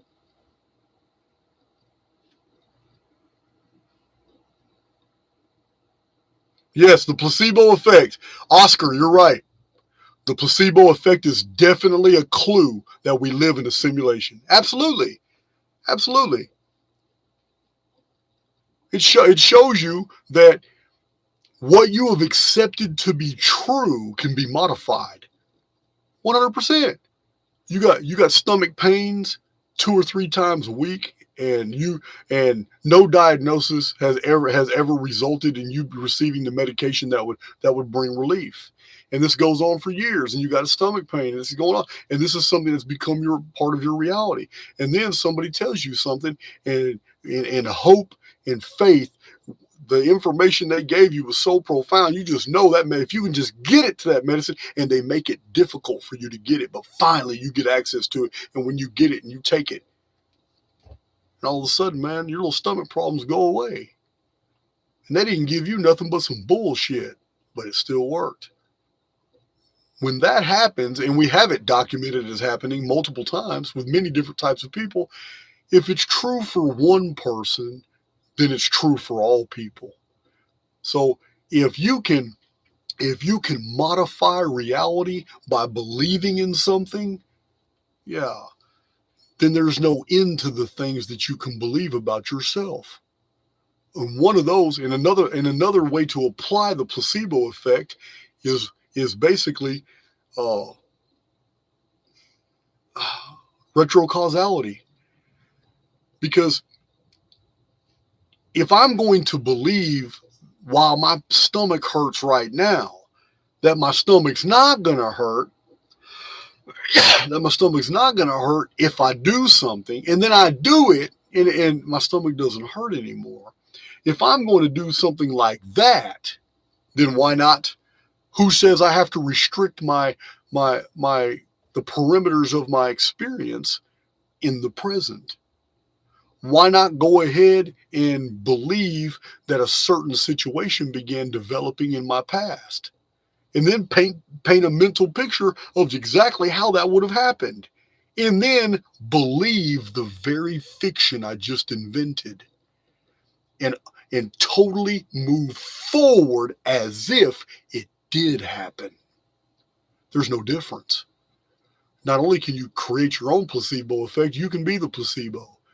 And then you can transmute a total fiction that you invented about your past into a present reality. Yeah, it's a retro causality. Believing in a false version of the past can create a real version of your future. Yeah, so yeah, we're dealing with things that are highly, highly specific to the spirit, because that's what a placebo effect is. It's 100%. It's spiritual. Only the spirit has the ability to change what is into what isn't, or what isn't into what is. So that's placebo effect is awesome, and I encourage people to do their own research, go into depth, and see all the other applications. Make it real to you. I mean, I know a bunch of my Archaix veterans. They already know this. I've mentioned placebo effect in the past, but I never went into detail. But it's a game changer, 100%. If a total stranger can feed you a lie and get you to act on that lie, and it results in good to you, then just lie to yourself. Just lie to yourself until the lie becomes the truth.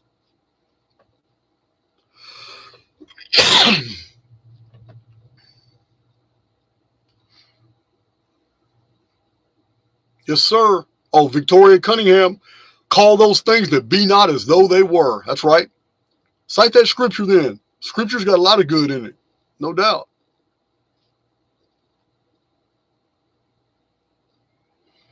Alfred, I believe we live in a thought field, and I believe that the elements of time,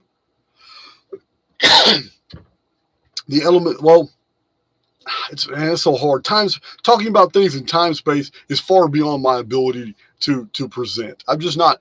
I've read P.D. Alspinski. I've read Frank Jacobs. I'm not. It's just. I just know that I'm here right now, and I know that I have memories of things in the past, and sometimes I believe I have memories of things in the future, but I do know that there are spells in my life when I can sit still and the present isn't real to me anymore because I'm living by virtue of imagination. I'm living by the agency of memory. And sometimes when I'm not living in memory, my mind shoots forward, and now I'm living by virtue of imagination, and I'm living in the future, or I'm living in what I term as potentia. It's not future and it's not past. It's just potentially either. So I don't know. That's a good one. That's a good one. But yeah, there's another one. Fake it till you make it, or be like Nike. Just do it. All that.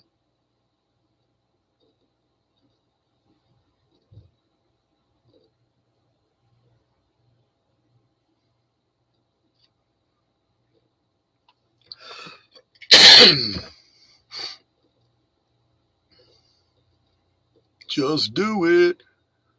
Oh, I've read that book. Graham Goodwin. I read it. Yeah, he's talking about NL. He says NLP here, but it's called Neuro Linguistic Programming. I've read that.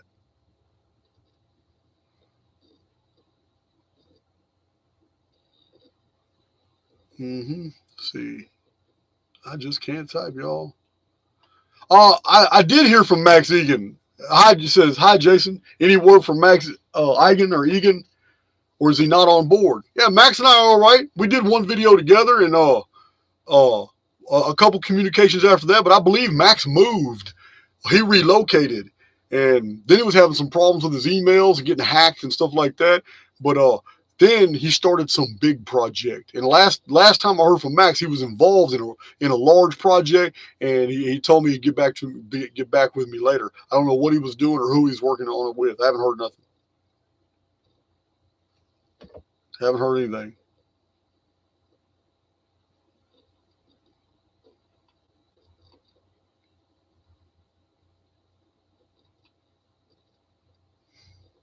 Mexican Max Egan. That's good stuff.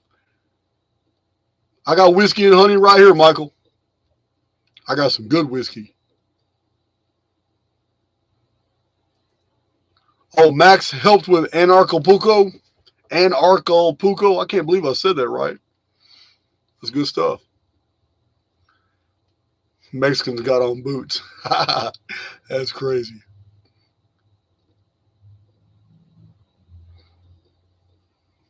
Yep. I don't think Max is allowed in the United States. I don't know. Four Jacks, I really don't know him, Martin Leakey, but he's got a great personality. Anybody with a positive message I'll talk to. And from what I understand, he kind of started. Didn't he kind of start? Wasn't he one of the pioneers on like the flat Earth movement and like Tartaria? Wasn't he like one of the firsts? I know a lot of other people have come behind him and taken it to a whole nother level and all that, but I thought he was like one of the first in that.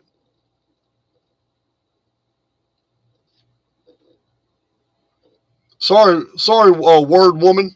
I have not read Proverbial Philosophy by Tupper. I haven't read that book, so I don't know anything about it.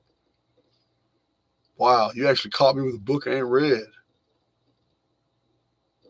It's crazy.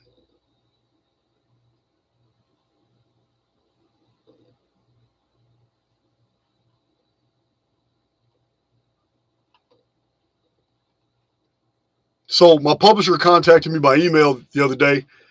He said, "Hey, somebody brought me a book. I'm going to give you first shot at it because it's absolutely amazing." So I said, "Okay, what kind of book is it?" He said, "Well, first of all, I got to tell you, it's $600. I said, "Wow, what kind of book is that?" He says, "Listen, you can go online and you'll find one more copy of this book for sale, and it too is $600." So I said, "Man, what kind of book is this?" He said, "Listen, I don't understand why somebody did this or who did it, but the book is about 100 years old. And somebody traveled or somebody amassed all the data, but these are actual architectural schematics of all the ancient sites of the world. All the temples in Egypt, all the places, all the temples in Greece and Roman temples and like the Colosseum. Somebody traveled widely in Mexico, the pyramids, different structures." He said, "It's almost as if somebody was trying to preserve the knowledge of how to rebuild all these ancient structures. These are very meticulous, very scientifically precise architectural drawings." He says, "This book is very old. It is packed full of these architectural diagrams and descriptions of the actual building materials as well." He says, "I couldn't think of anybody else but you who'd probably want this book because this seems like it needs to go in your post-reset collection." Because he knows I got my part of the Archaix library is a post-reset section. Here, all the volumes or books that are absolutely necessary for the new world to rebuild and continue on. And so if there's a total collapse of infrastructure, this is the library you need to start over or to preserve the things that we have. So I couldn't believe it. Yeah. So I'm buying the book. I have to. I can't let that. I can't. I looked it up and eBay. There is a copy of one, and it's amazing. The book is amazing. But I'm going to go ahead and take that off his hands. He's holding it for me right now. I can't let that pass up. That's something of that magnitude. That's something that I have to read it just to understand what was on the mind of the man who amassed all this data. Was he like me? Was he really trying to put all this data together too? And you guys know you're going to see it.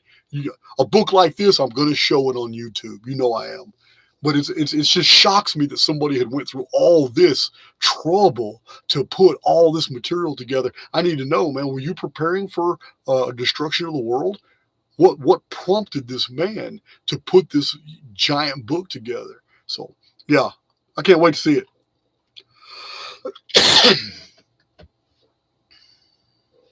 Our world is not what you think. You're absolutely correct.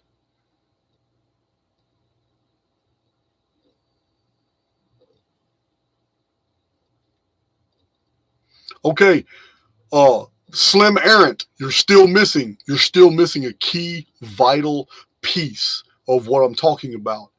You said so. Placebo effect is belief, perception, or suggestion with a question mark. You're missing out on it. Listen,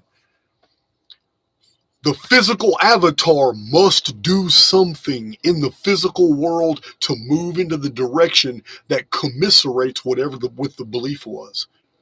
So when it comes to placebo effect, the belief is that this thing I'm ingesting is going to do what this person told me it's going to do, or this company told me it's going to do.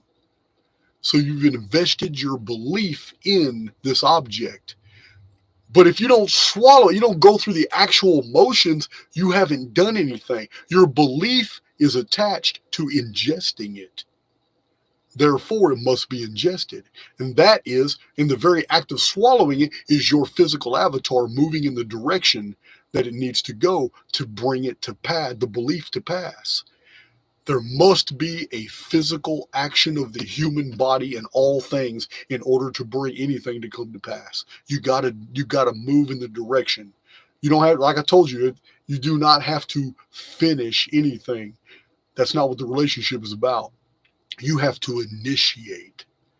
It's got to be mental, it's got to be spiritual, which is belief, and it's got to be physical. And then that's that. The placebo effect is no different than the other methods I've been employing on my own channel. It's no different.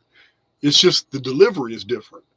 But yeah, it's got to have, the physical body must do something in tandem.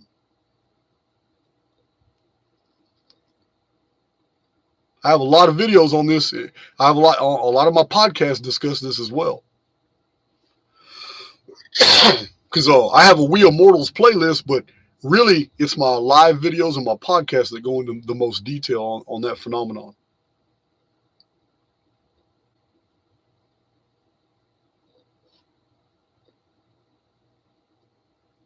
Oh, I'm just looking at these. Oh, okay. Wick News, Mud Flood, Flat Earth, and Antiquitech Architecture. Okay. That was Martin. That was Martin. I knew it was something. I knew he pioneered something. He's like one of the first. I knew it had something to do with that.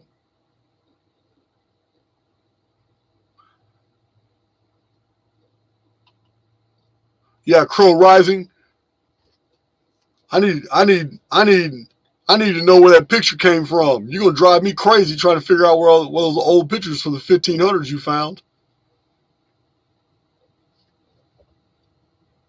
William Gibson, Max introduced me to your channel. Yeah, Max spoke highly of Archaix in the channel, and he had a bunch of haters hating on him too about it.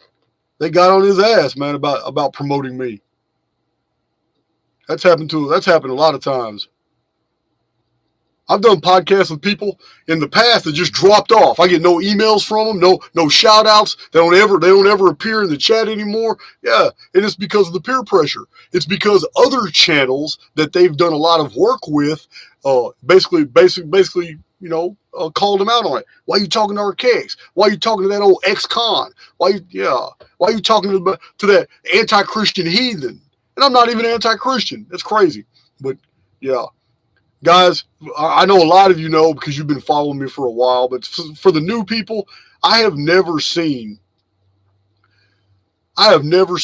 so many people who purport to be very spiritual to be so damning and so full of condemnation for others. I've taken a lot of hate on YouTube.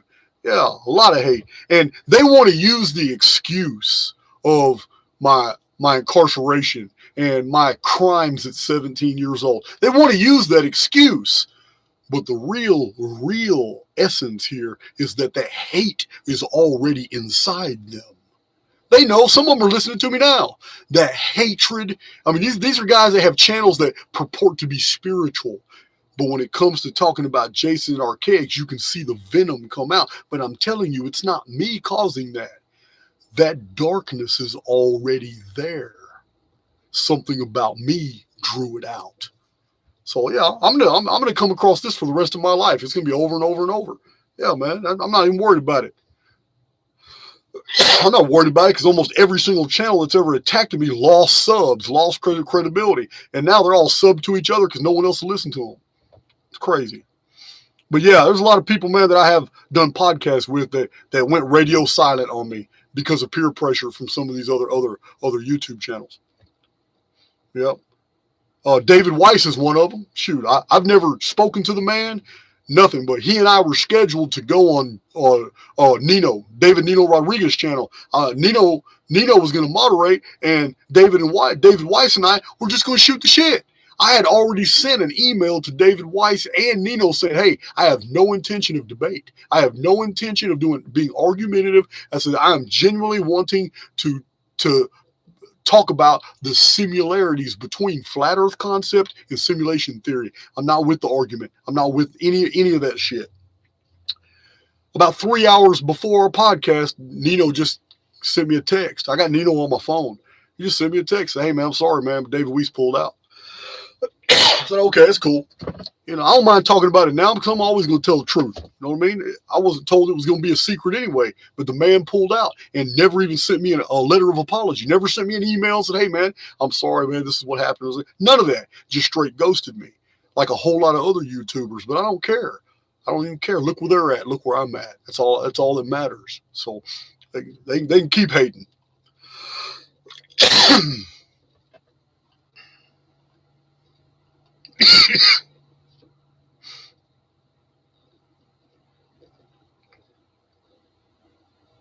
Laura, I have that book.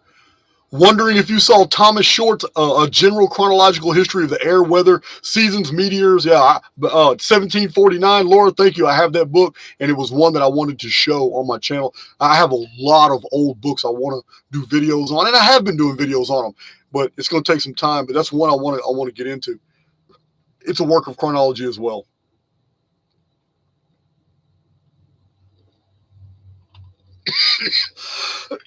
All that tea wearing off.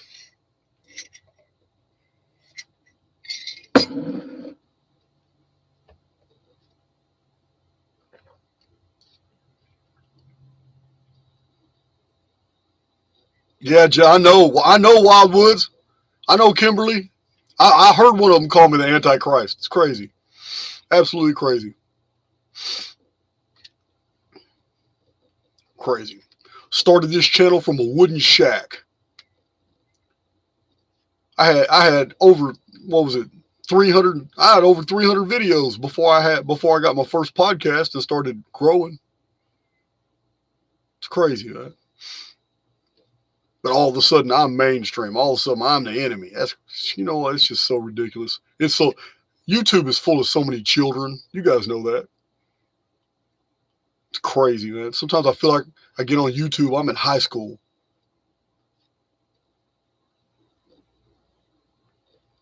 I'm looking for a question. I see a lot of comments.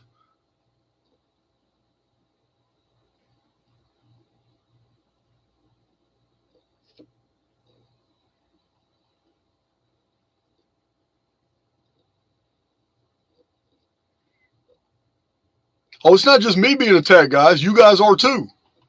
Hell yeah. Pay attention. Some of those attacks are not against me. They're against errants. Several of them have tried to call Archaix a cult and stuff like that. I mean, that never really attaches because when intelligent people come to the channel and they see the dialogue and they listen to the deal, they realize there's nothing cultish about it.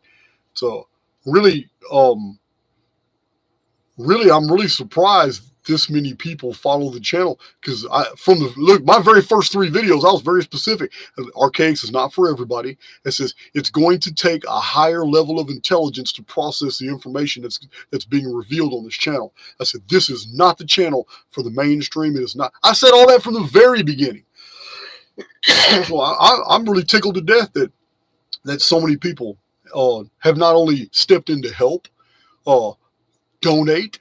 People have funded a whole, I had a whole trip funded. It was donations and some of my PDF sales of charts and books that paid for the whole trip to California and back. And I took detours. It took me 12 days to get back. But yeah, it's it's crazy. It's a beautiful thing. Decoding waters above Archaix was awesome. Would love some. Man, you know what? I thought it was just a regular average conversation, man. But I read the comments. I was like, wow, you guys really like that video. I guess we're going to have to do it again. Oh, that's what it is, Shiva. David Weiss is good buddies with Owen. Yeah, Owen was one of my attackers. He was telling people on YouTube he wanted to beat me up. Then he told people he wanted to kill me. So I had people record the video and send it to me. I was like, man, I'm just going to leave this alone. I'm going to leave it alone. But him and another dude, Benjamin Balderson, I mean, really, I understand you're just talking and all that, but really, I spent 26 years in prison, maximum security. Do you really think I'm going to let you hit me in the face? What do you think is going to happen once you hit me one time? Really, just a reasonable just conclusion to that episode. Do you really think I used to fight multiple men? I'm 225 pounds. If I hit somebody, they're gonna feel it. I just listen to these guys talking all this war talk. I'm like, man, really? It's crazy. On the cell block, it's the quiet guys that are the most dangerous. Anybody who's doing all that loud talking, man, they're the first ones to go down. First ones every time. So that's what it was, Shiva. David Weiss is good buddies with Owen. Okay, that's what it is. Yeah, man, it's crazy. I was thinking about going on all my haters. I was thinking about doing a little comment. Hey, man, I appreciate you guys for filling the ranks of Archaix with all the people that listened to you and came to my channel and found substance. And I thank you guys for showing the YouTube community the difference between winners and losers. Just to stir up the pot, because them hating on me actually did bring quality people to the channel. And I'm all for that.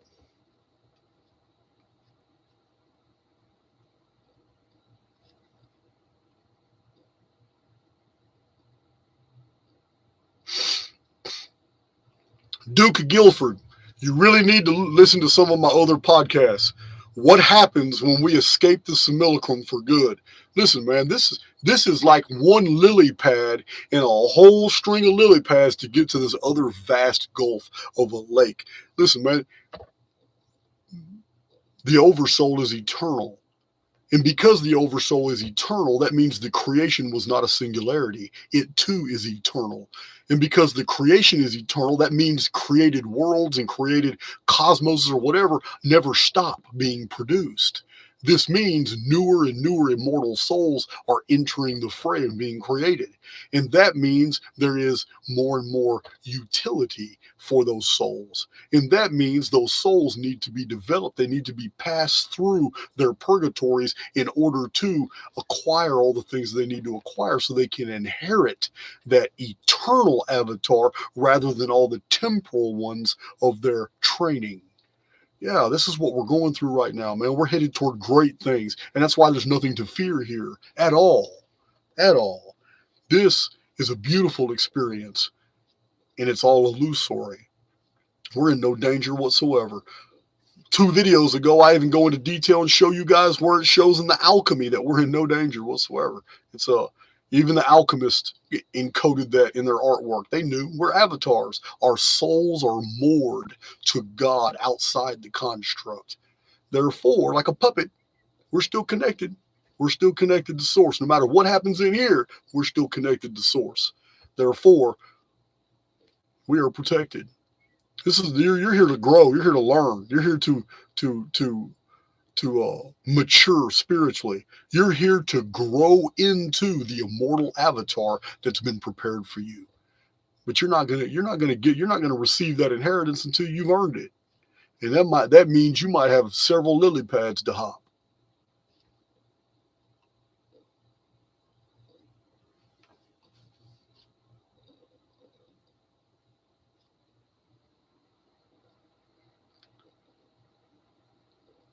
Yeah, Shiva, I agree. Sometimes you do a Mike Tyson, you bite someone's ear, and later you see that guy missing an ear, and you say, "Hey, I'm sorry, mate." I was the same way in prison. I used to have fights with guys, and then 3 or 4 months later, we're playing dominoes in the day room, or we're running laps together, or we're playing handball together. You forget that stuff. You let that stuff go, man. You let that stuff go. Somebody steals from you, somebody does something like that, it's harder to let go, and you probably stay enemies forever, But fist fights and stuff like that, men let that go quick. That's quick. Get it. 2 or 3 weeks later, you'd be in a chow hall sitting at the same table. Then you go to talking to each other because you both know you were fighting over some BS anyway. Let's see. Oh my God, 4Jacks, are you real? Tyson never bit anybody's deal off anymore, and that's become a part of the Mandela Effect phenomenon. Oh my God. That's a new one to me. For anybody who doesn't know, Shiva Shampoo right here in the chat is like the undisputed authority on amassing all the examples of Mandela Effect. It's amazing how many this man has compiled. And I am thoroughly convinced the Mandela Effect is specifically designed by something outside the construct that's getting us to wake up. That's specifically choosing all the very things that we know were something else. So it would draw our attention to let us know, hey man, reality is being modified. You better wake up. Mandela Effect's amazing. I didn't even know how prolific it was until we had that Discord chat. That just blew my mind. Blew my mind. Man, I still got over 1,400 people hanging with me, and we've been done with this conversation, really. I appreciate it, guys. Hit that like button again. Share this video. Man, it's awesome. Whoa! Does Euler 2.718, the Euler number, feature an ancient sky frequency? Are you telling me that 2.718 is the Euler number? No way. I gotta look this up. Because you guys know, everybody who's an Archaix veteran, you guys know what those digits are. 2178. Total collapse of the simulacrum. Wow. The Euler number. Man, I gotta go look at that, man. Oh, there needs to be about 5 more me's, man, so we can put together some really good videos. One me ain't enough, man. I keep on coming up on roadblocks. Wow, that's amazing. All right, guys, it's been over 2 hours. I'm going to go ahead and cut this out. My voice is held up. I'm glad. I'm going to finish this tea. I might throw some whiskey in it here in a minute. But, yeah, this whole video was prompted by a conversation with Dawn Hart. It really just floored me that in the middle of my statement, I literally stopped talking to her because I was in awe that we were talking about something that I had never before discussed on YouTube. I'm like, wow, I can't believe this. So this is why you got this video. This live came just, I was inspired, and that's what happened. Because I'm actually in the middle of reading a book from the 1860s explaining how the new scientific cult that was rising in those days was promoting lies. And this guy is really awesome. He's talking about all this evidence of ice ages and glaciations is untrue. He's saying, listen, every bit of this is because minor pole shifts flooded these areas. And he's showing exactly what he's talking about, showing that glaciers never deposited these boulders over mountain ranges from other mountain ranges. Only the force of water could have done that. So really good stuff. He's explaining basically in the 1860s how the scientific community was already being hijacked. Yeah. It's amazing. You guys know I love old books. Yes, I do. And when I get that book from my publisher, you guys are going to see it right here on this channel because I'm going to show those architectural schematics. That's going to be amazing. The book's probably got some fascinating stuff in it as to why the man decided to do that and to actually record all this for the future posterity. I need to see his reasoning. It's probably going to be fantastic. So I love you guys. And my email, anybody can find my email. But Booktree San Diego, that's it, Jamie Robbins. Until then, guys, I'm going to sign out. I love you guys.